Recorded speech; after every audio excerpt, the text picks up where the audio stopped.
اصبح بصوتك اسمع الأكوان اقرأ كلام الله. السلام علیکم ورحمۃ اللہ وبرکاتہ. الحمد للہ رب العالمین والصلاة والسلام علی رسولہ الکریم وعلی آلہ واصحابہ اجمعین. اما بعد فاعوذ باللہ من الشیطان الرجیم. بسم اللہ الرحمن الرحیم. الف لام میم ذالک الکتاب لا ریب فیہ ھدی للمتقین. بسم اللہ الرحمن الرحیم.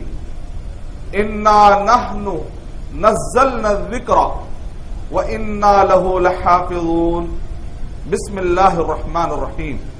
رب اشرح لی صدری ویسر لی امری واحلل عقدۃ من لسانی یفقہوا قولی. میں سب سے پہلے اللہ سبحانہ و تعالیٰ کا شکر بجا لاتا ہوں. بے پایا درود و سلامتی ہو حضرت محمد مصطفیٰ صلی اللہ علیہ وسلم پر. اور میں اسٹیج پر تشریف فرما معزز قابل صد احترام ڈاکٹر سعید احمد حفظہ اللہ آپ کا میں استقبال کرتا ہوں.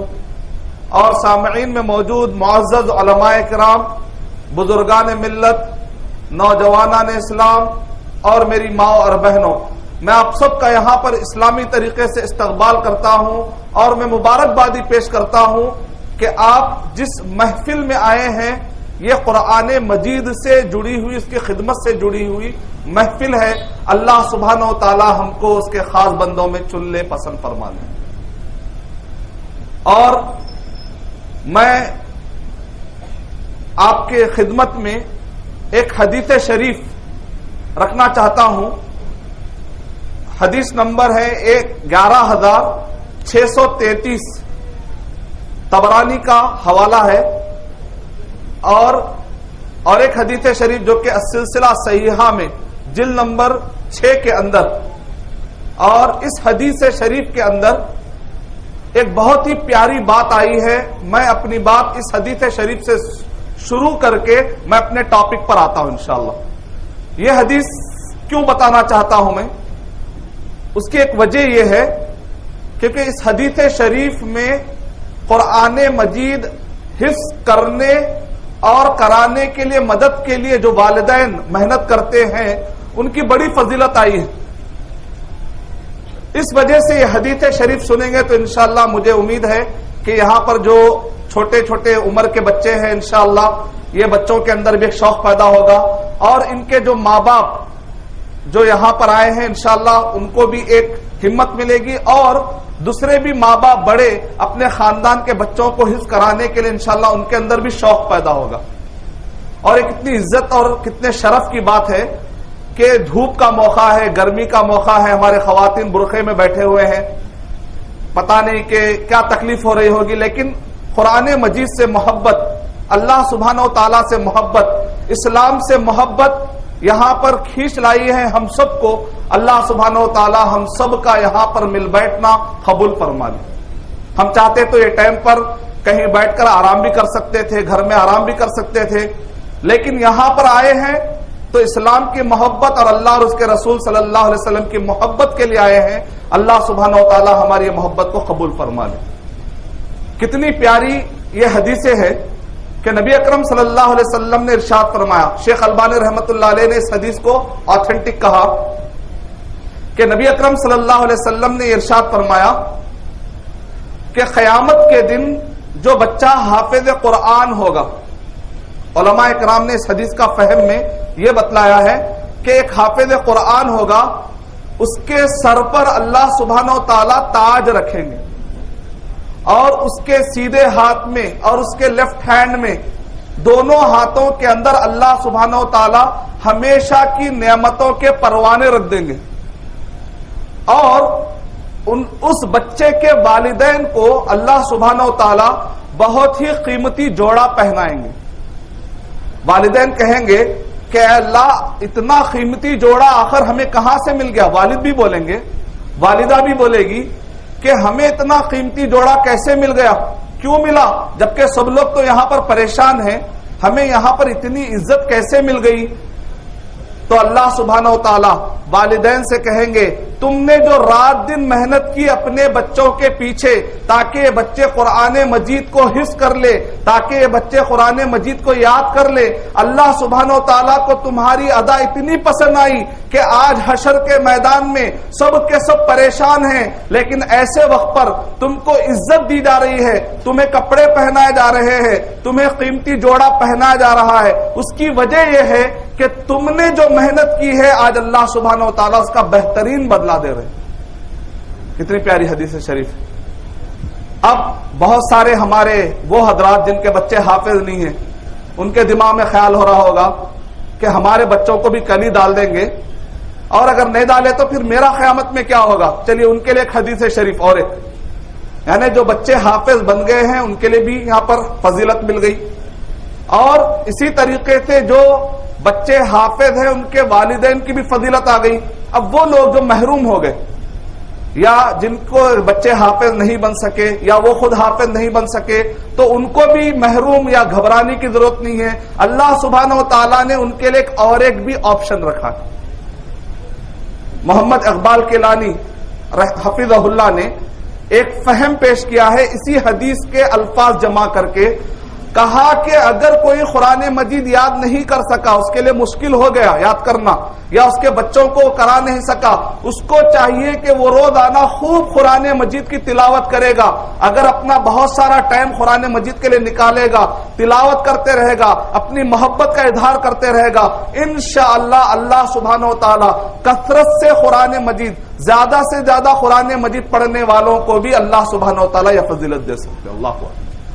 کتنی پیاری حدیث شریف ہے. مجھے امید ہے کہ انشاءاللہ جتنے قربانیاں اور جتنی تھکان لے کر آپ لوگ بیٹھے ہیں انشاءاللہ اب راحت کے ساتھ بیٹھ سکتے ہیں, کیونکہ آپ اتنی پیاری محفل میں بیٹھے ہیں جہاں پر قرآن مجید سے متعلق بات ہو رہی ہے. الحمدللہ. اب آئیے میرے عنوان کی طرف, قرآن مجید پر اعتراضات اور اس کے جوابات. قرآن مجید پر اعتراضات, اس ٹاپک کو خاص طور سے لینے کی وجہ اس لیے کہ مرکز عباد الرحمان یہاں پر قرآن مجید کی خدمت ہو رہی ہے الحمدللہ, اور جو ذمہ داران ہیں ان کو میں قریبی طور پر جانتا ہوں, جو عمر آباد سے بھی تعلق رکھنے والے اور میرے سے ملاقات کی وجہ سے, تو ان کا جذبہ یہ ہے کہ ہم کوشش یہ کریں کہ طلباء کی عمر کم سے کم عمر میں زیادہ سے زیادہ صلاحیت اگر دے سکتے ہیں تو دینے میں پرابلم کیا. زیادہ سے زیادہ کوشش یہ کرے کہ کم سے کم عمر میں اگر کوئی چیز دے سکتے ہیں تو دینے میں پرابلم کیا ہے. تو لہذا کیوں نہ ہم محنت کریں, اللہ تعالیٰ بھی قدیر ہے, اللہ سبحانہ و تعالیٰ بھی قدرت رکھنے والے ہیں, ہم محنت کریں گے. اگر ہم ایک بالش محنت کے لیے آگے بڑھتے ہیں تو اللہ سبحانہ و تعالیٰ کی رحمت ایک ہاتھ آگے بڑھے گی. اگر ہم چلتے ہوئے جائیں گے تو اللہ سبحانہ و تعالیٰ کی طرف سے مدد دوڑتے ہوئے آئے گی انشاءاللہ. اللہ سبحانہ و تعالیٰ دوڑتے ہوئے آئیں گے. حدیث کے الفاظ ایسے, یعنی مطلب یہ ہے کہ اس طریقے سے اللہ سبحانہ و تعالیٰ کے لیے مدد آئے گی آپ کو انشاءاللہ. اور موسیٰ علیہ الصلوۃ والسلام کے سامنے کیا تھا؟ سمندر تھا. ان کے ہاتھ میں کیا تھی؟ لکڑی تھی صرف.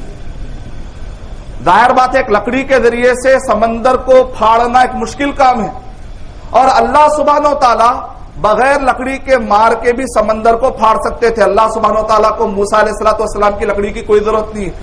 پھر بھی اللہ سبحانہ و تعالیٰ نے موسیٰ علیہ الصلوۃ والسلام سے کیا کہا کہ تم کو لکڑی مارنا ہے, تم کو عصا سمندر پر مارنا ہے. اللہ سبحانہ و تعالیٰ بغیر لکڑی کے مار کے بھی سمندر کو پھاڑ سکتے تھے. اللہ سبحانہ و تعالیٰ کسی کے محتاج نہیں ہے. اللہ الصمد, اللہ سبحانہ و تعالیٰ موسیٰ علیہ الصلوۃ والسلام کے لکڑی کے محتاج نہیں ہے. لیکن اس میں کیا سبق دیا جا رہا ہے؟ اللہ سبحانہ و تعالیٰ تو سمندر پھاڑ سکتے ہیں, لیکن پھر بھی بندے کو تو محنت کرنا ہی پڑے گا. تم ایک بالش آگے بڑھو گے تو اللہ سبحانہ و تعالیٰ کی طرف سے مدد ملے گی. ایک ہاتھ آگے, یعنی مطلب یہ ہے کہ تم کو اللہ سبحانہ و تعالیٰ کی مدد ملے گی. یہ بھولے ہوئے ہیں یہ آفت خدا کی کہ حرکت میں ہوتی ہے برکت خدا کی. اس لحاظ سے جب اتنا اہم اقدام کیا گیا تو اس مناسبت سے میں نے چاہا کہ آندھرا پردیش اور ہندوستان کے اندر غیر مسلم اور خاص طور سے عیسائی حضرات جو قرآن مجید کے خلاف محنت کر رہے ہیں، تھوڑا سا ہم شعور میں لائیں، بیانوں کے ذریعے سے، ٹی وی کے ذریعے سے، اخبارات کے ذریعے سے کوشش ہم یہ کر رہے ہیں کہ کسی طریقے سے مسلمانوں کو یہ شعور آئے اور ان کو معلومات چلے کہ کس طریقے سے عیسائی حضرات کوشش کر رہے ہیں۔ مثال کے طور پر اگر آپ دیکھیں گے آندھرا میں بلکہ پورے ہندوستان میں ایک ساکشی نیٹ ورک کام کر رہا ہے۔ یوں کہہ لیجئے جس طرح سے ہندو حضرات میں بہت سارے اچھے بھی ہیں، لیکن اس میں سے ایک RSS کی ٹیم بھی پائی جاتی ہے جس کو ہم کہتے ہیں بھائی اسلامی اعتبار سے وہ دشمنی رکھتے ہیں، یا کچھ ایسے لوگ ہیں جو اسلامی اعتبار سے دشمنی رکھتے ہیں۔ تو بالکل عیسائیوں کے اندر بھی ساکشی آج کل یہ وہ عیسائیوں میں سے بہت سارے تو آپ دیکھتے ہیں کہ ہمدردی کے دواخانے اور بہت سارے اسکول کھولتے ہیں، لیکن اس میں سے ایک ایسا بھی گروپ ہمارے درمیان آ رہا ہے جو باقاعدہ سازش کے طور پر اور ایک دشمنی پالتے ہوئے سامنے آگے آ رہا ہے۔ جو فوٹو ڈنمارک میں نبی اکرم صلی اللہ علیہ وسلم کے جو کارٹونز بنائے گئے، ہندوستان میں اس کو پھیلانے والا یہی گروپ ہے جو اپنے ویب سائٹ پہ ڈال کر، اور اسی طریقے سے جتنے بھی آنسرنگ اسلام نامی ایک ویب سائٹ ہے، اس ویب سائٹ پر جتنے بھی اعتراضات ہیں، ان اعتراضات کو تیلگو میں لا کر آندھرا میں گلی گلی پھیلانے والا یہی گروپ ہے۔ میں تعجب کیا جب آندھرا، کوسٹل آندھرا سے ہمارے کچھ ساتھی جو وہاں پر دائی کام کرتے ہیں، انہوں نے آ کر مجھے بتلایا انگلش میں، تیلگو میں، اردو میں ایسے اعتراضات وہاں کے کمزور لوگوں کو جن کے پاس علم نہیں ہے، مسلمانوں کو جا کر ایسے سوالات کر رہے ہیں قرآن مجید پر جو کہ ہم انٹرنیٹ پہ پڑھا کرتے تھے۔ تو پہلے میں سمجھتا تھا کہ شاید کہ یہ جنگ تو صرف انٹرنیٹ کی جنگ ہے، عام انسانوں کو شاید اس سے کوئی واسطہ نہیں ہے، اس وجہ سے میں کوشش بھی زیادہ عوام الناس میں یہ مسئلوں پہ ڈسکس بھی نہیں کرتا تھا۔ لیکن ابھی میں دیکھ رہا ہوں میرے پاس جو میٹیریل آیا ہے کوسٹل آندھرا، تیلگو میں کام کرنے والے گاؤں سے جو میٹیریل ہمارے پاس آ رہا ہے کہ آنسرنگ اسلام جو ویب سائٹ، یعنی اسلام کے خلاف جو ویب سائٹ ہے، اس ویب سائٹ کا تیلگو میں ترجمہ کر کے چھوٹے چھوٹے پمفلیٹ کر کے اردو میں، انگلش میں، آسان انگلش میں، آسان تیلگو میں گلی گلی گاؤں پھیلا رہے ہیں، اور مسلمان بیچارے سوالات کر کے ہم سے پوچھتے ہیں کہ بھئی یہ سوالوں کے جواب کیا ہے، یہ سوالوں کے جواب کیا ہے۔ ایسے وقت پر میں نے ارادہ کیا کہ تھوڑے جوابات ہم کو معلوم ہونے چاہیے قرآن مجید کے بارے میں، تاکہ ہمارے پاس اگر اس ٹائپ کے کوئی عیسائی حضرات آئے تو انشاءاللہ ہم ان کا وہیں پر منہ بند کر سکے، اور ان کے عزائم یا ان کے جو ارادے آگے بڑھ رہے ہیں انشاءاللہ ہم ان کے ارادوں کو روک سکتے ہیں انشاءاللہ اس طریقے سے۔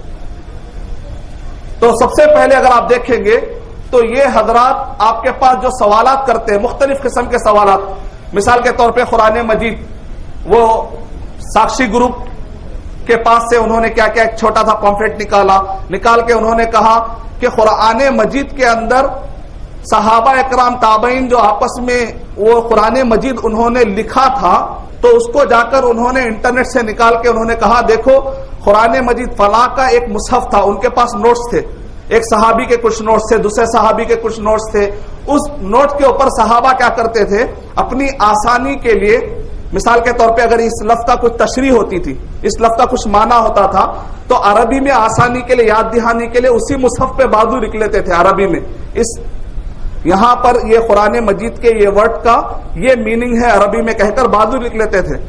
تو اس کو بتا کر وہ لوگ کہہ رہے دیکھو یہ قرآن مجید میں عربی میں ورڈ الگ ہے، وہ قرآن مجید میں عربک میں ورڈ الگ ہے، یعنی کس طریقے سے الو بنانے کی کوشش کر رہے ہیں، آپ غور کیجیے۔ حالانکہ بہت ہی کلیئر ہے کہ صحابہ نے اپنی سہولت کے لیے کیا کیا تھا، انہوں نے تابعین نے، تبع تابعین نے، جیسے مثال کے طور پہ آپ کسی بھی مدرسے کو جاتے ہیں تو مدرسے میں استاذ کیا کرتا ہے، سبق دیتا ہے، سبق دے کر کیا کرتا ہے کہ بیٹا تم آج یہاں سے یہاں تک یاد کرو، تو اس لحاظ سے کیا کرتے ہیں وہاں پر ایک تھوڑی سی لکیر مار دیتے اور وہاں پر تاریخ لکھ دیتے بادو کونے میں، یہ تاریخ کو یہاں تک بچہ پہنچا، پھر اس کے بعد آگے جائیں گے تو یہ تاریخ کو بچہ یہاں تک پہنچا۔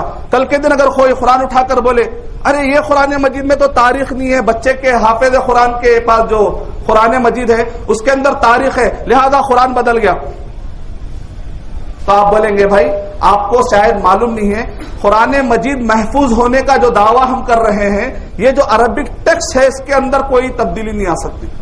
رہا بازو میں اگر کوئی سہولت کے لیے لکھتا ہے یا اوپر. اب ویسا دیکھے تو اگر دیکھے تو یہ ہرا رنگ نبی صلی اللہ علیہ وسلم کے زمانے میں نہیں تھا, لہذا قرآن تبدیل ہو گیا.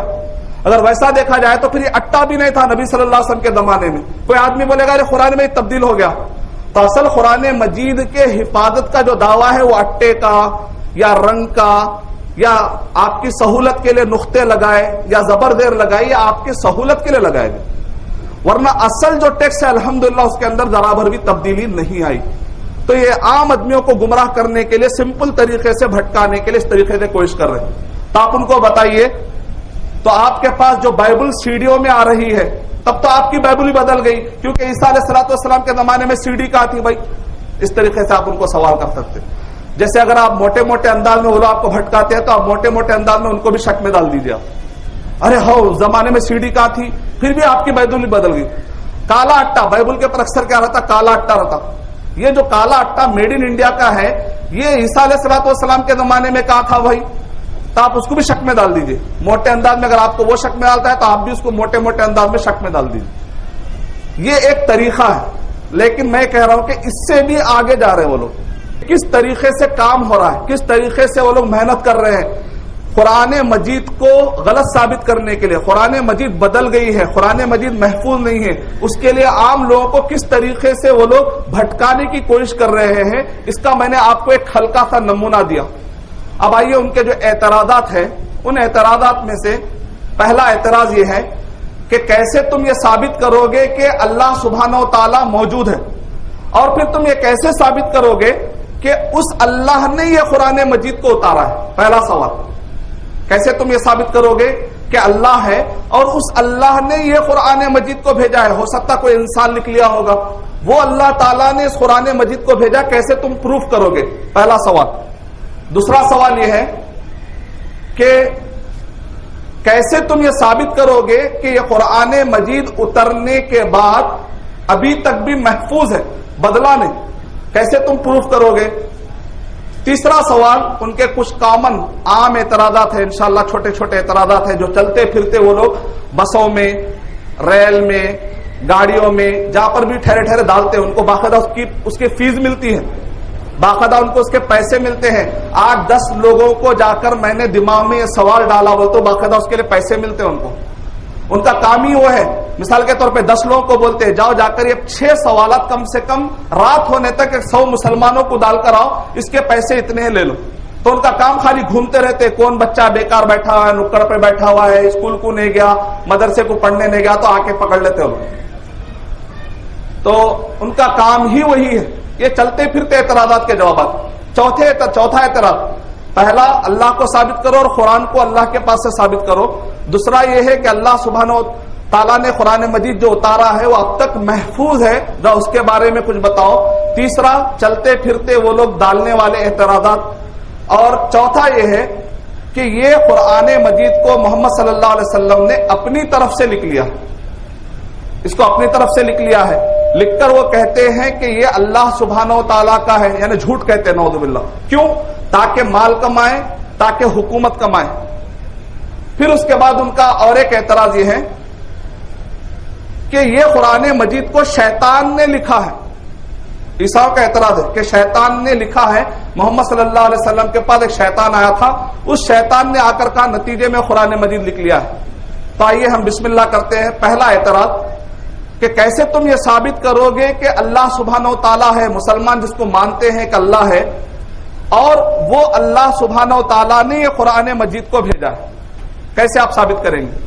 ویسے ثابت کرنے کے بہت سارے طریقے علماء کرام نے اپنائے ہیں. مثال کے طور پہ کہتے ہیں کہ اگر آپ کائنات کو دیکھیں گے تو اس سے پتا چل جائے گا کہ کوئی بھی چیز خود بخود نہیں آتی. ایک کمپیوٹر ہے, خود بخود نہیں آئے گی. ایک گھڑی ہے, آپ دیکھتے ہیں تو اندازہ لگاتے ہیں بھائی گھڑی کا کوئی بنانے والا ہوگا. تو اسی طرح اتنی بڑی کائنات کو جب ہم دیکھتے ہیں تو یقیناً کوئی بنانے والا ہوگا, لیکن آپ اس میں بہت سے بہت کہاں تک پہنچ سکتے ہیں, کوئی پیدا کرنے والا ہوگا وہاں تک پہنچ سکتے ہیں. لیکن اللہ سبحانہ و تعالیٰ تک پہنچنے کے لیے آپ کو اور ایک پروف چاہیے. اور اسی طریقے سے بہت سارے میتھڈ اپنائے جاتے ہیں. میں آپ کے لیے ایک سمپل طریقہ دیتا ہوں جو ہمارے اسکول میں جانے والے اور جنرل معلومات رکھنے والے سب لوگ جانتے ہیں. وہ یہ ہے کہ نیوٹن جو 17ویں صدی میں, نیوٹن جانتے ہیں آپ, جب اس سے پوچھا گیا کہ تم نے یہ جو نظریہ لایا کہ زمین کے اندر گریوٹی پائی جاتی ہے، زمین کے اندر گریوٹی پائی جاتی ہے، یعنی زمین کے اندر کشش پائی جاتی ہے، زمین نیچے کی طرف کھینچتی ہے. یہی وجہ ہے کہ جب ہم سیڑھیوں پہ چڑھتے ہیں تو ہمارے لیے چڑھنا مشکل ہوتا ہے، لیکن اترتے وقت پر اترنا آسان ہو جاتا ہے. تو نیوٹن نے اس نظریے کو ایجاد کیا اور کہا، ڈسکور کیا اس نے، اور کہا کہ زمین کے اندر گریوٹی پائی جاتی ہے، گریویٹیشنل فورس کہا جاتا ہے، کانسیپٹ آف گریوٹی. نیوٹن سے پوچھا گیا کہ تم نے جو نظریہ لایا ہے اس کی بنیاد کیا ہے؟ تو نیوٹن نے کیا کہا؟ Concept of inference. اس کو کہتے ہیں concept of inference. Concept of inference کا مطلب یہ ہے کہ ایک چیز جو معلوم ہے اس کو سامنے رکھ کر جو چیز معلوم نہیں ہے اس تک پہنچنا، اس کو کہتے ہیں کانسیپٹ آف انفرنس. یعنی کہ ایک گرتا ہوا سیب، اس سے اس نے کہا دیکھو یہ سیب کو جب میں گرا رہا ہوں تو سیب نیچے کی طرف جا رہا ہے، اوپر کی طرف نہیں آ رہا. اس کا مطلب یہ نکلا کہ زمین کے اندر کشش ہے. میں گرتے ہوئے سیب سے بتلا رہا ہوں کہ زمین کے اندر کھینچنے کی طاقت موجود ہے. کھینچنے کی طاقت میں تمہیں نہیں دکھا سکتا، لیکن میں گرتا ہوا سیب دکھا سکتا ہوں.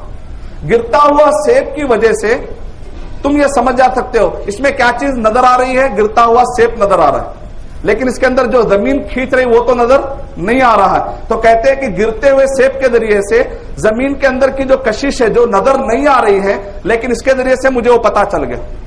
تو ہم بھی کہتے ہیں اس قرآن مجید کو جو بھی آدمی چیک کرے گا تو ہمارے لیے یہ کانسیپٹ آف انفرنس ہے، ٹول آف انفرنس ہے. یعنی مطلب یہ ہے کہ جس طریقے سے گرتے ہوئے سیب کے ذریعے سے گریوٹی معلوم کرے، اسی طریقے سے یہ قرآن مجید کے ذریعے سے ہم اللہ سبحانہ و تعالیٰ کو معلوم کر سکتے ہیں. آئیے وہ کیسے؟ یہ قرآن مجید کب نازل ہوا؟ سب لوگ جانتے ہیں. اگر آپ کسی بھی پوچھیں گے، یورپ والے سے، امریکہ والے سے، کسی بھی عیسائی سے آپ جانتے ہیں، آپ ان سے پوچھیں گے یہ قرآن مجید کب نازل ہوا تو وہ کہیں گے محمد صلی اللہ علیہ وسلم کے زمانے میں. اچھا محمد صلی اللہ علیہ وسلم کب تھے؟ تو وہ کہے گا محمد صلی اللہ علیہ وسلم جس وقت پر آئے تھے اس وقت پر پوری دنیا میں ڈارک ایجز تھا. ڈارک ایجز کا مطلب یہ ہے ابھی یورپ بیدار نہیں ہوا تھا، جس کو یورپ کا رینیسانس کہتے ہیں. 1452 میں یورپ بیدار ہوا. اس سے پہلے یورپ پتے لگا کے، وہ لوگ کپڑے پہننے نہیں آتا تھا تو پتے لگا کے گھومتے تھے جنگلوں میں، لیکن اب وہ لوگ 1452 میں یورپ بیدار ہوا. اچھا امریکہ کب دریافت ہوا؟ 1492 میں امریکہ ڈسکور ہوا. اس کے بعد سے ترقیاں شروع ہوئی. اچھا محمد صلی اللہ علیہ وسلم امریکہ اور یورپ کے ترقیوں کے بعد آیا پہلے تھے؟ نہیں، محمد صلی اللہ علیہ وسلم تو امریکہ اور یورپ کے ترقیوں سے پہلے تھے. اچھا اس ایج کو تم لوگ کیا کہتے ہو؟ کہتے ہیں ڈارک ایجز. یعنی کہ انفارمیشن کا کوئی راستہ ہی نہیں تھا، یعنی کہ انفارمیشن کا کوئی بھی راستہ نہیں تھا، پہلی چیز. اچھا دوسری چیز کیا ہے؟ محمد صلی اللہ علیہ وسلم کو لکھنا پڑھنا آتا تھا کیا؟ کیا لکھ سکتے تھے کیا نبی اکرم صلی اللہ علیہ وسلم؟ لکھنے بھی نہیں آتا تھا. دیکھ کر کوئی حروف پڑھ سکتے تھے کیا؟ نہیں پڑھ سکتے. اس کو عربی زبان میں امی کہتے ہیں. سن کر پڑھ لیتے تھے، دوہرا لیتے تھے، لیکن دیکھ کر نہیں پڑھ سکتے تھے، لکھ نہیں سکتے تھے. اس کو کہتے ہیں عربی زبان میں امی. اچھا یہ قرآن مجید اترا ایک ایسے آدمی پر جس کو لکھنا اور پڑھنا نہیں آتا، اور ایک ایسے وقت پر جبکہ لکھنے پڑھنے کا کوئی رواج نہیں تھا. اب بتاؤ ایسے وقت پر قرآن مجید کے اندر جو باتیں آ رہی ہیں، آج کے جو سائنسدان تحقیق کرنے کے بعد، ریسرچ کرنے کے بعد جو بڑی بڑی باتیں آج کے سائنسدان بتا رہے ہیں، اس زمانے میں وہ ایک امی ڈارک ایجز میں رہ کر نبی اکرم صلی اللہ علیہ وسلم نے اگر اس قرآن مجید کو اپنی طرف سے اگر وہ لکھ لیتے تو کیا ایسی باتیں بتا سکتے تھے؟ تو وہ کہیں گے ہو سکتا بتائے ہوں گے. تو سائنس کے اندر کہتے ہیں تھیوری آف پروبیبلٹی. تو تھیوری آف پروبیبلٹی کا مطلب یہ ہے ایک کوائن پہ ایک، دوسرے کوائن پہ دو، تیسرے کوائن پہ تین، ایسے اگر میں 10 کوائن 1 سے لے کر 10 تک میں جیب میں ڈال لیا، اس کو پھر میں اپنے جیب کو ہلایا، پھر اس کے بعد اگر میں نکالوں تو ہمیشہ 1 2 3 پورے سیکوینس میں آنا ضروری نہیں ہے. تھیوری آف پروبیبلٹی کہتے ہیں اگر اندھا دھند بھی کرے تو ہمیشہ سچا ہونا کوئی ضروری نہیں ہے. قرآن مجید میں جتنی بھی باتیں آ رہی ہیں وہ ساری کی ساری باتیں قرآن، آج کی جو سائنس ہے، سائنس سے بھی ایڈوانس باتیں. سائنس ابھی پیچھے ہے، قرآن مجید کو سائنس کی کوئی ضرورت نہیں ہے. یعنی سائنس ابھی پیچھے ہے. قرآن مجید میں ایسی ایسی ایڈوانس باتیں ہیں جس کو سائنس دیکھ کے پریشان ہے کہ بھئی آخر اتنی باتیں ایڈوانس باتیں قرآن مجید میں کیسے آ گئی. اس کا مطلب کیا نکلا کہ یہ ایک انسان کا لکھا ہوا کلام نہیں ہو سکتا. یہ وہی اسی کا کلام ہوگا جس نے پوری کائنات بنائی ہوگی, جس نے کریٹ کیا ہوگا پورے کائنات کو, پورے یونیورس کو, پورے ورلڈ کو. کیونکہ کریٹر زیادہ بہتر جانتا ہے. میں اگر گاڑی میں نے بنائی ہے, گاڑی اگر میں نے ایجاد کی ہے, تو مجھے زیادہ معلوم ہے اس گاڑی کے بارے میں. اسی لیے آپ کیا کرتے ہیں, گاڑی بیچنے والا کیا کرتا ہے, بھائی گاڑی بنانے والے نے کہا ہے اس میں پیٹرول ڈالو, گیس کا تیل مت ڈالو, بھائی پانی مت ڈالو, گرم پانی مت ڈالو, بلکہ پیٹرول ڈالو کہتا ہے. کیونکہ گاڑی بنانے والا زیادہ گاڑی کے بارے میں بہتر جانتا ہے. تو اسی طریقے سے قرآن مجید میں اللہ سبحانہ و تعالیٰ نے جو باتیں بتائی ہیں آج کے سائنس سے بھی ایڈوانس ہے, اور آج کی سائنس پریشان ہے کہ آخر اتنی باتیں قرآن مجید میں کیسے آ گئی. کا مطلب یہ نکلا تو ہم کہیں گے کہ محمد صلی اللہ علیہ وسلم جو کہ ایک امی تھے اور کوئی انفارمیشن حاصل کرنے کا اس زمانے میں کوئی راستہ نہیں تھا, ایک انسان کوئی آ کر ان کو دے دیا ہو, لکھ لیا ہو, ایسا بھی نہیں ہو سکتا. کوئی سائنسدان نے آ کر ان کو بتا دیا ہو, کوئی فلاسفر نے آ کے ان کو بتا دیا ہو, کیونکہ ان کو لکھنا پڑھنا آتا ہی نہیں تھا, وہ امی تھے. تو اب ایک ہی سورس باقی رہ جاتا ہے, وہ اوپر کا سورس, یعنی اوپر سے وحی آئی ہوگی تبھی جا کر اتنی پیاری باتیں, اتنی بہترین باتیں جس کے اندر ایک بھی غلطی نہیں آ رہی ہے. اس کا مطلب یہ نکلا کہ یہ قرآن مجید ایک انسان کا ہو ہی نہیں سکتا, کیونکہ انسان ایسی پکی باتیں کرنا مشکل ہے, اس کے لیے وہ زمانے میں. اس سے پتا کیا چلا کہ یہ ڈھونڈنے میں پتا چلا آخر کون لکھا ہوگا, کوئی انسان لکھا ہوگا. پوری دنیا میں چیک کر رہے ہیں, کوئی انسان یہ قرآن مجید لکھ ہی نہیں سکتا, کیونکہ اس کے اندر ایسی ایسی باتیں ہیں آج کے سائنسدان بھی پریشان ہو رہے ہیں. اس کا مطلب یہ نکلا کہ یہ قرآن مجید اوپر سے ہی آیا ہوگا, کریٹر نے ہی اس کو نازل کیا ہوگا. اب یہ قرآن مجید جب ہم پڑھتے ہیں تو اس کے اندر اللہ سبحانہ وتعالیٰ کہہ رہے ہیں قل هو اللہ احد, کہہ دو کہ وہ اللہ سبحانہ وتعالیٰ. کس نے اتارا, اننی انا اللہ انا نحن نزلنا الذکر وانا لہ لحافظون. یہ ایک آسان طریقہ ہے جس کے ذریعے سے آپ سامنے والے کو بتا سکتے ہیں کہ بھئی یہ قرآن مجید میں اس زمانے کے اندر سائنس کی اتنی بہترین باتیں کیسی آئی ہوں گی. تو سامنے والا سمجھ جاتا ہے ہاں بھائی یہ ایک انسان نہیں لا سکتا, یہ اوپر والے کے پاس سے آئے گی. اچھا کون کہہ رہے ہیں باتیں, میں کہہ رہا ہوں نہیں. ولیم کیت مورے اپنی کتاب کے اندر لکھتے ہیں دا ایمبریولوجی, ایمبریولوجی یعنی کہ ماں کے پیٹ میں رحم مادر میں جو بچہ ڈیولپ ہوتا ہے اس کو کہتے ہیں ایمبریو, نالج آف ایمبریو. تو یہ جو بچہ جو ڈیولپ ہوتا ہے اس کے بارے میں فی الوقت سب سے ماہر کون ہے, تو ان کا نام ہے ولیم کیت مورے. یہ ابھی زندہ ہے. انہوں نے دیکھا کہ کس طریقے سے جو بچہ ماں کے پیٹ میں جو اسٹیجز لیتا ہے, پیدا ہونے سے پہلے رحم مادر میں جو بچہ ڈیولپ ہوتا ہے, کہا کہ اس کی اسٹڈی کرنا ہے. اسٹڈی کرنے کے لیے بڑی مشکلات آ رہی تھی. کہا کہ پہلے ہم مہینے میں تقسیم کریں گے, تب بھی اسٹڈی کے لیے مشکل ہو رہا تھا. پھر کہا کہ چلو ہم ہفتے میں بانٹیں گے, تب بھی مشکل ہو رہی تھی. آخر میں ایک مسلمان نے جا کر ان سے کہا ہو سکتا ہے کہ آپ کو یہ آیتیں کچھ کام آئیں گی. سورہ مومنون سورہ نمبر 23 آیت نمبر 13, 14, 15 اس کے اندر اللہ سبحانہ و تعالیٰ نے اسٹیجز کا 7 اسٹیج میں بانٹا ہے. بچہ جو ماں کے پیٹ میں ہوتا ہے اس کو قرآن مجید نے 7 اسٹیجز میں بانٹا ہے. پہلا اسٹیج 40 دن کا نطفہ, جس کو صحیح مسلم میں 40 دن کہا گیا. پھر اس کے بعد آگے کہا گیا کہ یہ علقہ بن جاتا ہے, یعنی کہ وہ نطفہ جا کر لال یعنی خون میں. پھر اس کے بعد مضغہ. ایسے 7 اسٹیج بتائے. تو ولیم کیت مورے فوراً اس نے حیرت کا اظہار کیا, کہا کہ اتنے باریک انداز میں ہم نے آلے لگا کر کوشش کی, تب بھی ہم یہ اسٹیج نہیں نکال سکے.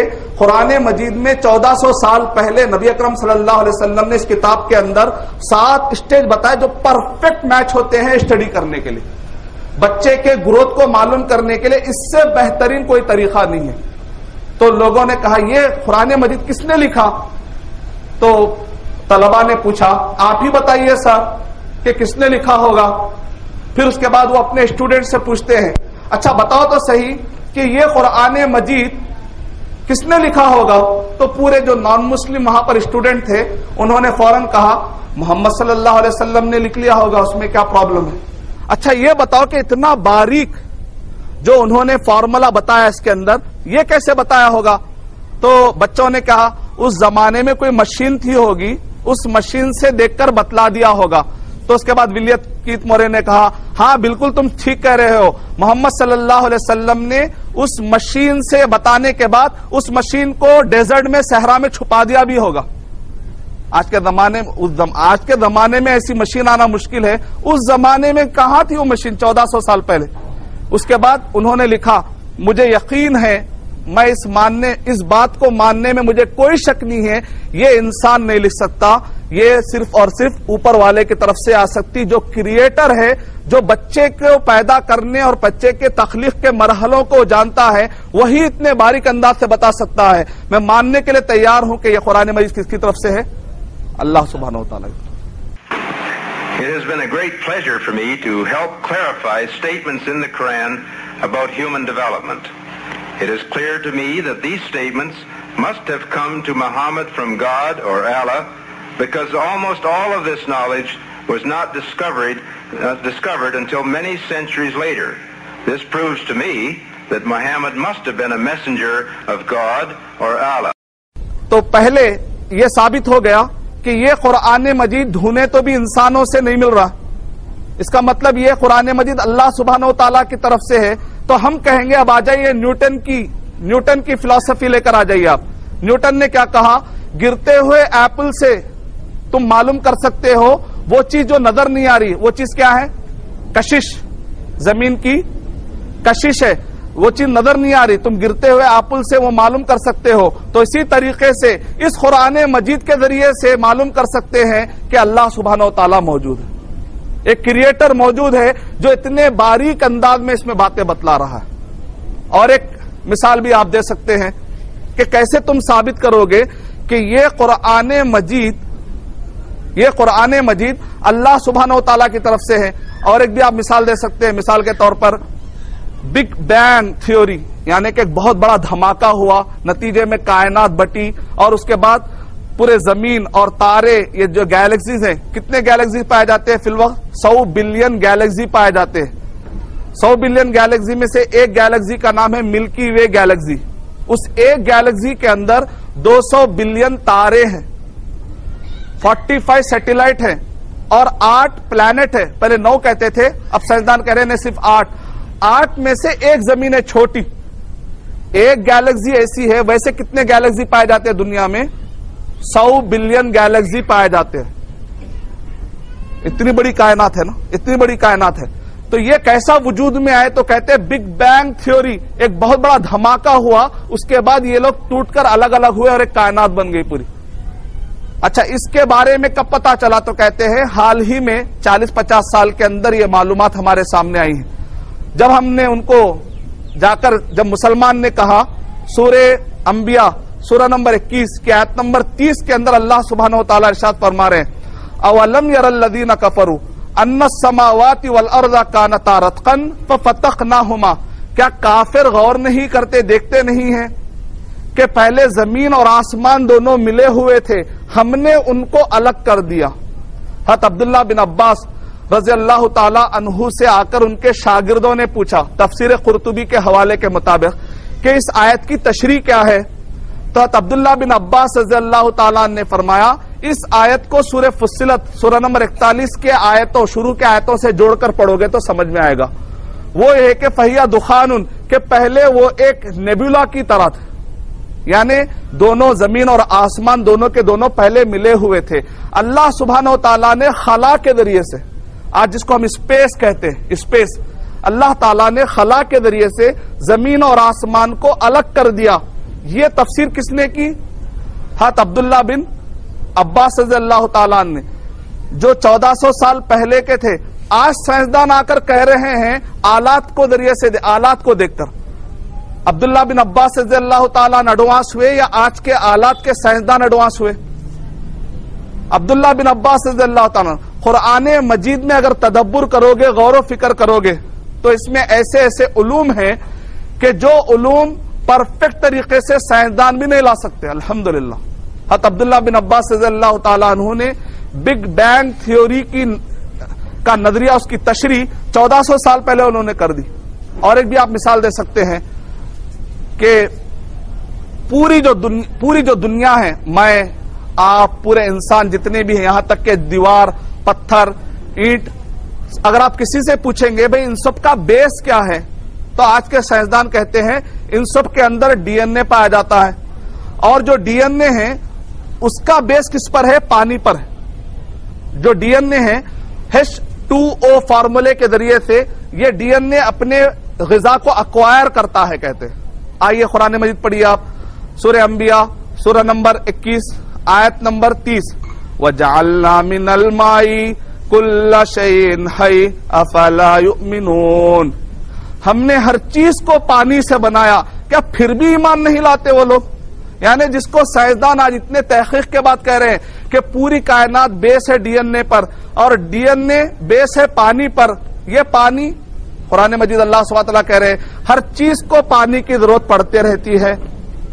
یہ تین آیتیں اگر آپ پڑھیں، جو نوٹ کرنا ہے نوٹ کر سکتے ہیں۔ سورہ انبیاء سورہ نمبر 21 کی آیت نمبر 30 میں 2 آیتیں ہیں، سورہ مومنون سورہ نمبر 23 کی آیت نمبر 13، 14، 15۔ اور ایک طریقے سے بھی آپ عام انداز میں، کسی کو اگر سائنس سے معلومات نہیں ہے تو آپ اس کو ثابت کر سکتے ہیں کہ یہ قرآن مجید اللہ سبحانہ و تعالیٰ کی طرف سے ہے، محمد صلی اللہ علیہ وسلم نے اس کو نہیں لکھا۔ ایک آدمی کو اگر سائنس کی معلومات نہیں ہے تو آپ اس کو بھی ثابت کر سکتے ہیں۔ بہت آسان طریقہ میں آپ کو دے رہا ہوں کہ کس طریقے سے آپ قرآن مجید کے بارے میں ثابت کر سکتے ہیں یہ تنزیل من الرحمن الرحیم، کہ اللہ سبحانہ و تعالیٰ کی طرف سے، رحمان کی طرف سے۔ اور ایک آسان طریقہ اگر کسی کو سائنس نہیں آتا وہ یہ ہے کہ قرآن مجید میں سورہ ابو لہب پایا جاتا ہے۔ ابو لہب، تبت یدا ابی لہب وتب ما اغنى عنہ مالہ وما کسب سیصلی نارا ذات لہب وامرأتہ حمالۃ الحطب فی جیدہا حبل من مسد۔ یہ تو ماشاءاللہ سب کو یاد ہوگا۔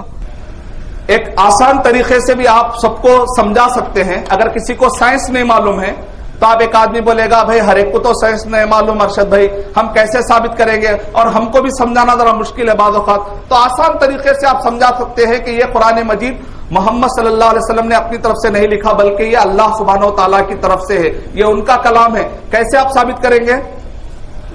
سورہ ابو لہب جو قرآن مجید کا 111 نمبر والی سورت ہے، یہ سورہ جب نازل ہوا، جب نبی اکرم صلی اللہ علیہ وسلم کوہ صفا پہ چڑھے اور آپ نے اپنے خاندان والوں کو دعوت دی، تو اس وقت پر ابو لہب نے کیا کہا؟ تبا لک یا محمد لہذا جمعتنا، اے محمد تمہاری بربادی ہو، کیا تم نے اس مقصد کے لیے جمع کیا؟ تو یہ سورہ نازل ہوا۔ مفسرین کہتے ہیں تبت یدا ابی لہب وتب، یعنی یہ قرآن مجید میں یہ جو سورہ نازل ہوا، اس وقت پر یہ جو سورہ نازل ہوا سورہ ابو لہب، اسی وقت پر اللہ تعالیٰ نے اعلان کر دیا کہ ابو لہب کلمہ نہیں پڑے گا، اسی لیے تو وہ کہا جائے گا سیصلی نارن ذات لہب، وہ کہا جائے گا بھڑکتے ہوئے انگاروں والی آگ میں جائے گا۔ اس سورے کے نازل ہونے کے بعد ابو لہب کتنے سال زندہ تھا؟ کم سے کم 11 سال زندہ تھا۔ اس سورہ نازل ہونے کے بعد ابو لہب کتنے سال زندہ تھا؟ کم سے کم 11 سال زندہ تھا۔ کتنا بیوقوف ہے، زندگی بھر کہہ رہا تھا کہ یہ قرآن مجید پرانی کتاب ہے، اساطیر الاولین ہے، قرآن مجید اللہ کی نہیں ہو سکتی، اوپر والوں کی نہیں ہو سکتی، اس ٹائپ کی وہ زیادہ باتیں کیا کرتے تھے۔ 11 سال تک اس نے یہ ساری باتیں کی۔ اگر ایک مرتبہ صرف جھوٹا منہ اگر وہ کلمہ پڑھ لیتا تو یہ قرآن مجید کی آیت ڈسپروو ہو جاتی تھی۔ سمجھ میں آپ 11 سال میں اگر وہ ایک مرتبہ بھی جھوٹ کے طور پہ لا الہ الا اللہ، قرآن مجید میں آیا کہ میں جہنم میں جاؤں گا، کلمہ نہیں پڑھوں گا، اے لوگوں دیکھو میں کلمہ پڑھتا ہوں، لا الہ الا اللہ محمد رسول اللہ، جھوٹ کے طور پہ بھی اگر پڑھ لیتا تو لوگ بولتے بھائی قرآن مجید میں آیا جہنم میں جائے گا، کلمہ پڑھ لیا نا، آ کر پوچھ سکتے تھے۔ لیکن 11 سال میں جھوٹ کے طور پہ بھی اس نے کلمہ نہیں پڑھا۔ کیسے پڑھے گا؟ کیونکہ غیب جاننے والا کون ہے؟ اللہ سبحانہ تعالیٰ ہے۔ اللہ تعالیٰ کو معلوم ہے 11 سال میں کبھی کلمہ پڑھے گا ہی نہیں۔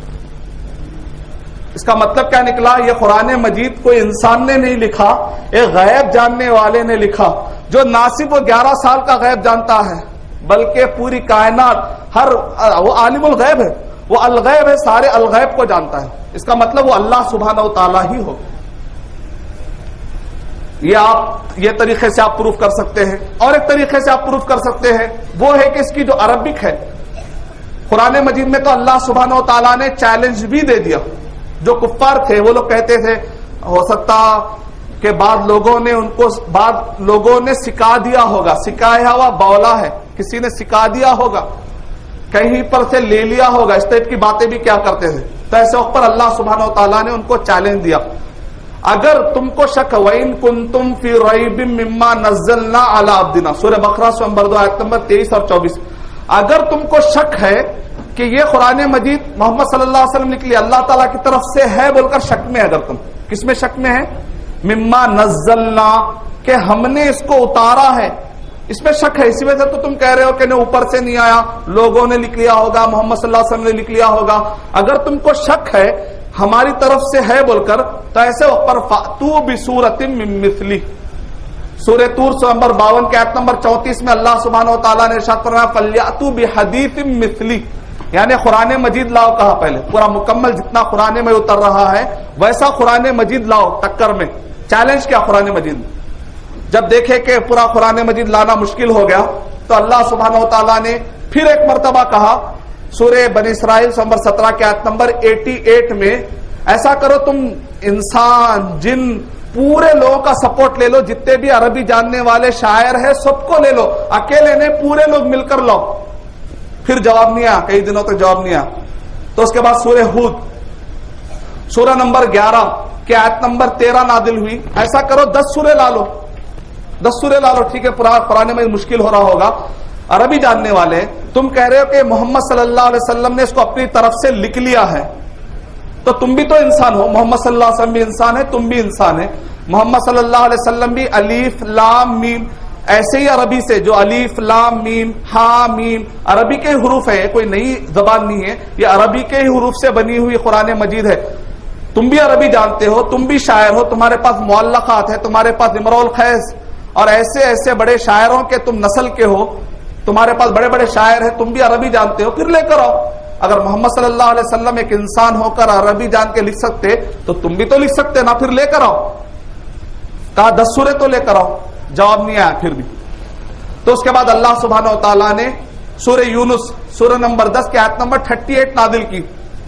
کہا کہ ٹھیک ہے سورہ لا لو، بسورۃ مثلی، ایک سورہ لا لو. جان دو 10 نہیں لا سکتے، ایک سورہ لا لو کم سے کم. جواب میں سب سے چھوٹا سورہ کون سا ہے قرآن مجید میں؟ انا آتینا کل کوثر فصلی لربک وانحر ان شانئک هو الابتر. کہا ایک سورہ لا لو، پھر جواب نہیں آیا. تو آخری میں اللہ سبحانہ تعالیٰ نے مدینے میں بھی پھر جب قرآن میں نازل ہوا پھر چیلنج آیا.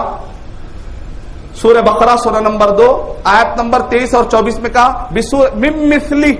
اچھا ٹھیک ہے سورہ نہیں لا سکتے تو نہیں لا سکتے، سورہ کے قریب قریب ملتا جلتا تو بھی لاؤ. اب اور آسان کر دی، سورہ تو دور کی بات ہے، سورہ سے ذرا قریب ملتا جلتا، چلو 19-20 کا فرق بھی ہے تو لا لو، وہ بھی نہ لائے. اس کا کیا لاتے؟ نبی اکرم صلی اللہ علیہ وسلم کی جو حدیث ہے صحیح بخاری میں، جو نبی صلی اللہ علیہ وسلم کے جو الفاظ ہے آج تک اس کا جواب نہیں لائے. اللہ تعالیٰ کے قرآن مجید کا کلام کا جواب لائیں گے. نبی صلی اللہ علیہ وسلم کے ورڈ جو صحیح بخاری میں پائے جاتے ہیں وہ نبی صلی اللہ علیہ وسلم کے، آج تک اس کا جواب نہیں آیا. قرآن مجید یہ تو کلام اللہ ہے، اللہ کا کلام ہے، اس کا جواب کہاں سے آ سکتا؟ اور آج کل کے عرب کے لوگ کوشش کر رہے. الفرقان الحق اللہ حفاظت فرمائے، انیس شورس نامی یہ شخص ہے، اس نے شیخ احمد دیدہ سے ڈیبیٹ کرنے کے بعد یہ شخص ہار گیا تھا. اس کے بعد ہارنے کے بعد اتنا ذلیل ہوا، لوگ ہر طرح سے اس کو ذلت کرنے لگے. اس کو جو ہے کیونکہ یہ عربی جاننے والا کرسچن تھا، انیس شورس عربی آتی تھی اس کو. شیخ احمد دیدہ رحمۃ اللہ علیہ سے ڈیبیٹ ہارنے کے بعد اس شخص کی کافی ذلت ہو رہی تھی. کئی پیسے اس نے لیے تھے، منسٹری بنائی تھی، کروڑوں ڈالرز اس کے اوپر خرچ کیے گئے تھے. تو آخری میں اس نے کہا جان بچانے کے لیے کوشش کرے، کچھ تو کام کرنا چاہیے. قرآن مجید کے مقابلے میں اس نے قرآن مجید گھڑا ہے، نعوذ باللہ. اس کو قرآن نہیں کہیں گے ہم، الفرقان، اس کو کہتے ہیں فیک فرقان، جھوٹا. الفرقان نام کا اس نے، الفرقان الحق نام سے اس نے یہ بک لکھی. کتنے سوروں میں ہے؟ 61 سورے.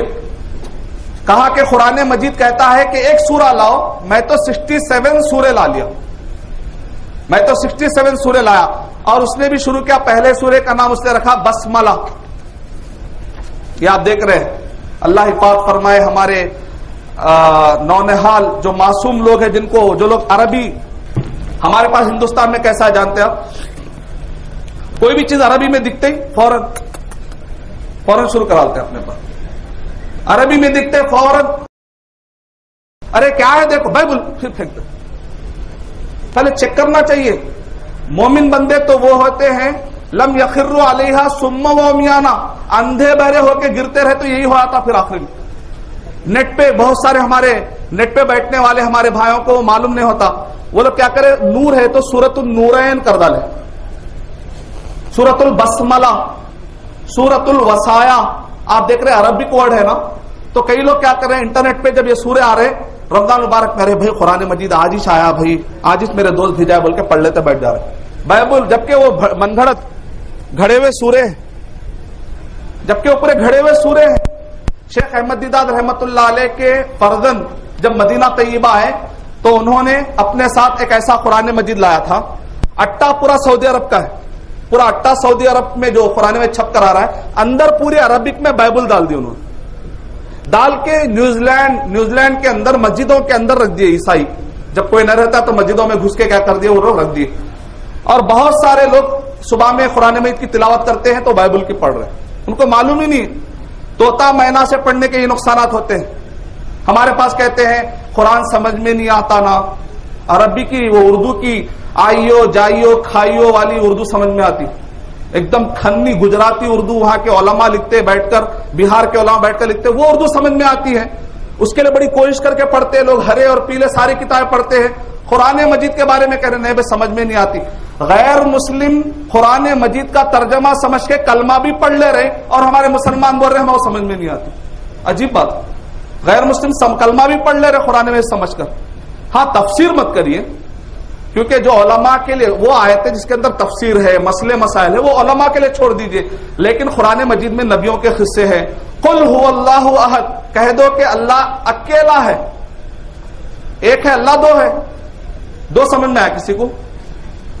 جو چیزیں سمجھ میں آ سکتی ہے وہ تو باتیں ہم سمجھا سکتے ہیں, وہ تو بات سمجھ سکتے ہیں. اب اگر مسئلے مسائل کے, انہیریٹنس کے ہیں, میراث کے مسئلے ہیں, صفات کے ہیں, متشابہات کے ہیں, ڈیٹیل ہے, علماء کے حوالے کر دیجئے. حضرت عبداللہ بن عباس رضی اللہ تعالیٰ عنہ کہتے ہیں کہ کچھ آیتیں ایسی ہیں جس کو عام آدمی بھی سمجھ سکتا ہے, کچھ آیتیں ایسی جس کو صرف علماء سمجھ سکتے ہیں. جن کے پاس عربی کا علم ہو وہ لوگ سمجھتے ہیں, جن کے پاس صحابہ کی لینگویج فہم ہو وہی سمجھ سکتے ہیں. آپ کہیں ہر آیت کو سمجھنے کی کوشش نہ کریں, لیکن وہ آیتیں جس میں موسیٰ علیہ الصلوۃ والسلام کے قصے ہیں, جہاں انہوں نے فرعون کے پاس جا کر دعوت کا کام کیا, ایسے قصے جو آپ کو عقیدے سے متعلق نہیں ہے, باریکی سے متعلق نہیں, عام آدمی سمجھ سکتا. اگر ہم تھوڑا سمجھ کے رکھیں گے, اور خاص طور سے 114 سورہ کے نام اپنے بچوں کو ضرور یاد کرائیے. سورہ فاتحہ سورہ 1, سورہ بقرہ سورہ 2, سورہ آل عمران سورہ 3, سورہ نساء سورہ 4, سورہ مائدہ سورہ 5, سورہ انعام سورہ 6, سورہ اعراف سورہ 7, سورہ انفال سورہ 8, سورہ توبہ سورہ 9, سورہ یونس سورہ 10, پھر الٹا سورہ یونس سورہ 10, سورہ توبہ سورہ 9, سورہ انفال سورہ 8, سورہ اعراف سورہ 7, سورہ انعام سورہ 6, سورہ مائدہ سورہ 5, سورہ نساء سورہ 4, سورہ آل عمران سورہ 3, سورہ بقرہ سورہ 2, سورہ فاتحہ سورہ 1. الٹا سیدھا اسینڈنگ ڈسینڈنگ پورا پکا کرا کے عادت دیجیے. دیکھتے بچہ بول رہا تھا یہ سورہ نہیں ہو سکتا بول کر, نتیجے میں غلط کہیں قرآن نے, کوئی عربی میں پڑھ کے کہیں یہ نہ سمجھے کہ قرآن مجید, جو بھی عربی میں دکھا قرآن میں سمجھ کے پڑھنا شروع کر دے تو بھٹک جائیں گے. پھر اللہ حفاظت فرمائے. 61 سورے, اور یہ باقاعدہ ایسا نہیں کہ نہیں پھیل رہے, نیٹ پہ پھیل رہے ہیں, باقاعدہ پھیلا رہے, اس کی باقاعدہ قیمت ہے, لوگ ڈالر میں خرچہ کر کے پڑھ رہے. لیکن میں آپ کو اس کے بھی تھوڑے جوابات دیتا ہوں. میں یعنی جب ہم نے ان سے کہا, قرآن مجید نے کیا کہا, اگر تم کو شک ہے کہ یہ قرآن مجید ہماری طرف سے نازل ہوا, اس میں شک ہے, تو تم کیا کرو, کم سے کم ایک سورہ تو لاؤ. تو انہوں نے 61 سورے پیش کیے, لیکن ہر زمانے میں پیش کرنے کی کوشش کی. مثال کے طور پہ نبی اور صحابہ کے زمانے میں مسیلمہ بن کذاب نے ایک سورہ پیش کرنے کی کوشش کی. اس نے کیا کہا, الم تر کیف فعل ربک باصحاب الفیل. اس کے جواب میں اس نے جو ہے ایک سورہ گھڑا. کیا کہا, الفیل ملفیل وما ادراک ملفیل لہو خرطوم طویل ولہو ذنب وبیل. نعوذ باللہ من ذلک. کیا کہا اس نے, ہاتھی رے ہاتھی, کیسا موٹا ہاتھی تو ہے, تیری دم کتنی لمبی ہے, تیری سونڈ کتنی لمبی ہے. تو مسیلمہ بن کذاب نے کہا, دیکھو سورہ فیل کا جواب دے ڈالا میں. کیا بولا نے, سورہ فیل کا میں جواب دے ڈالا, اچھی ہے عربی. تو مسیلمہ بن کذاب کا جو ساتھی تھا وہ بھی جھوٹا تھا. اس نے کہا یہ سورہ تم لے جاؤ گے تو پورے قریش تم پر ہنسیں گے. الم ترى کیف فعل ربک باصحاب الفیل میں بہت ہی بہترین قصے کی طرف اشارہ ہے, جو بہت ہی بڑا قصہ تھا، اس میں انسانوں کو کچھ میسج ہے. تمہارے یہ سورے میں کیا بھی میسج نہیں ہے. موٹا ہتی لمبی دم کس کو نہیں معلوم نہیں؟ بیکار سورہ. کون بڑا بازو والا بول گیا موٹا ہتی لمبا دم، کس کو بولنے نہیں آتا، تو اس کے لیے عرب جا کے میں جواب دے دیا بولنے کی کیا ضرورت ہے. تو اس کو پھر سوجی نے، تو اور ایک آدمی آیا، میں جواب دیتا ہوں. اچھا کیا جواب؟ انہیں مینڈک پہ بنایا. الزبدہ وما الزبدہ وما ادراک ما الزبدہ. مینڈک رے مینڈک، تیری کیا بہترین سریلی آواز ہے. تو جب ٹرٹراتا ہے، بولتے عورتیں بولے نکالو اس کو، سریلی آواز کہتے ہیں آنکھ پہ کانٹے آ رہے، نکالو باہر. یعنی اس زمانے کے لوگوں نے کوشش نہیں کی، نے کی.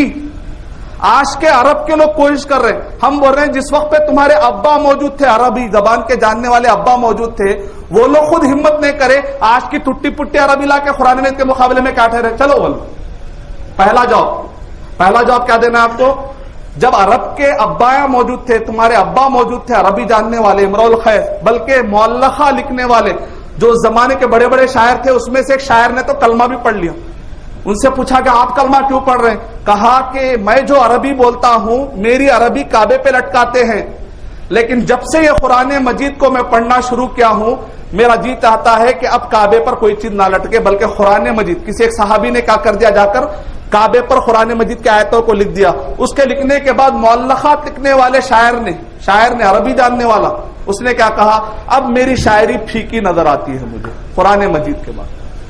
اس کے بعد بعض صحابہ اکرام نے ان سے کہا آپ کو شعر پیش کرنا تھا، تو انہوں نے کہا ابعد القرآن، کیا قرآن کے بعد اب کوئی شعر شاعری میں دلچسپی ہے مجھے؟ تو شعر شاعری سے دلچسپی بھی اڑ گئی. یعنی قرآن مجید میں کیسی عربی ہے کہ اگر ایک انسان اس کو بول سکتا ہے تو دوسرا بھی انسان بول سکتا تھا. اس کا مطلب یہ نکلا کہ یہ انسان کی نہیں ہے بلکہ کلام اللہ ہے. یہ اللہ سبحانہ و تعالی 100% پیور اللہ سبحانہ و تعالیٰ کا اس کے اندر کلام پایا جاتا ہے. دنیا میں کوئی اس کی ٹکر نہیں لے سکتا.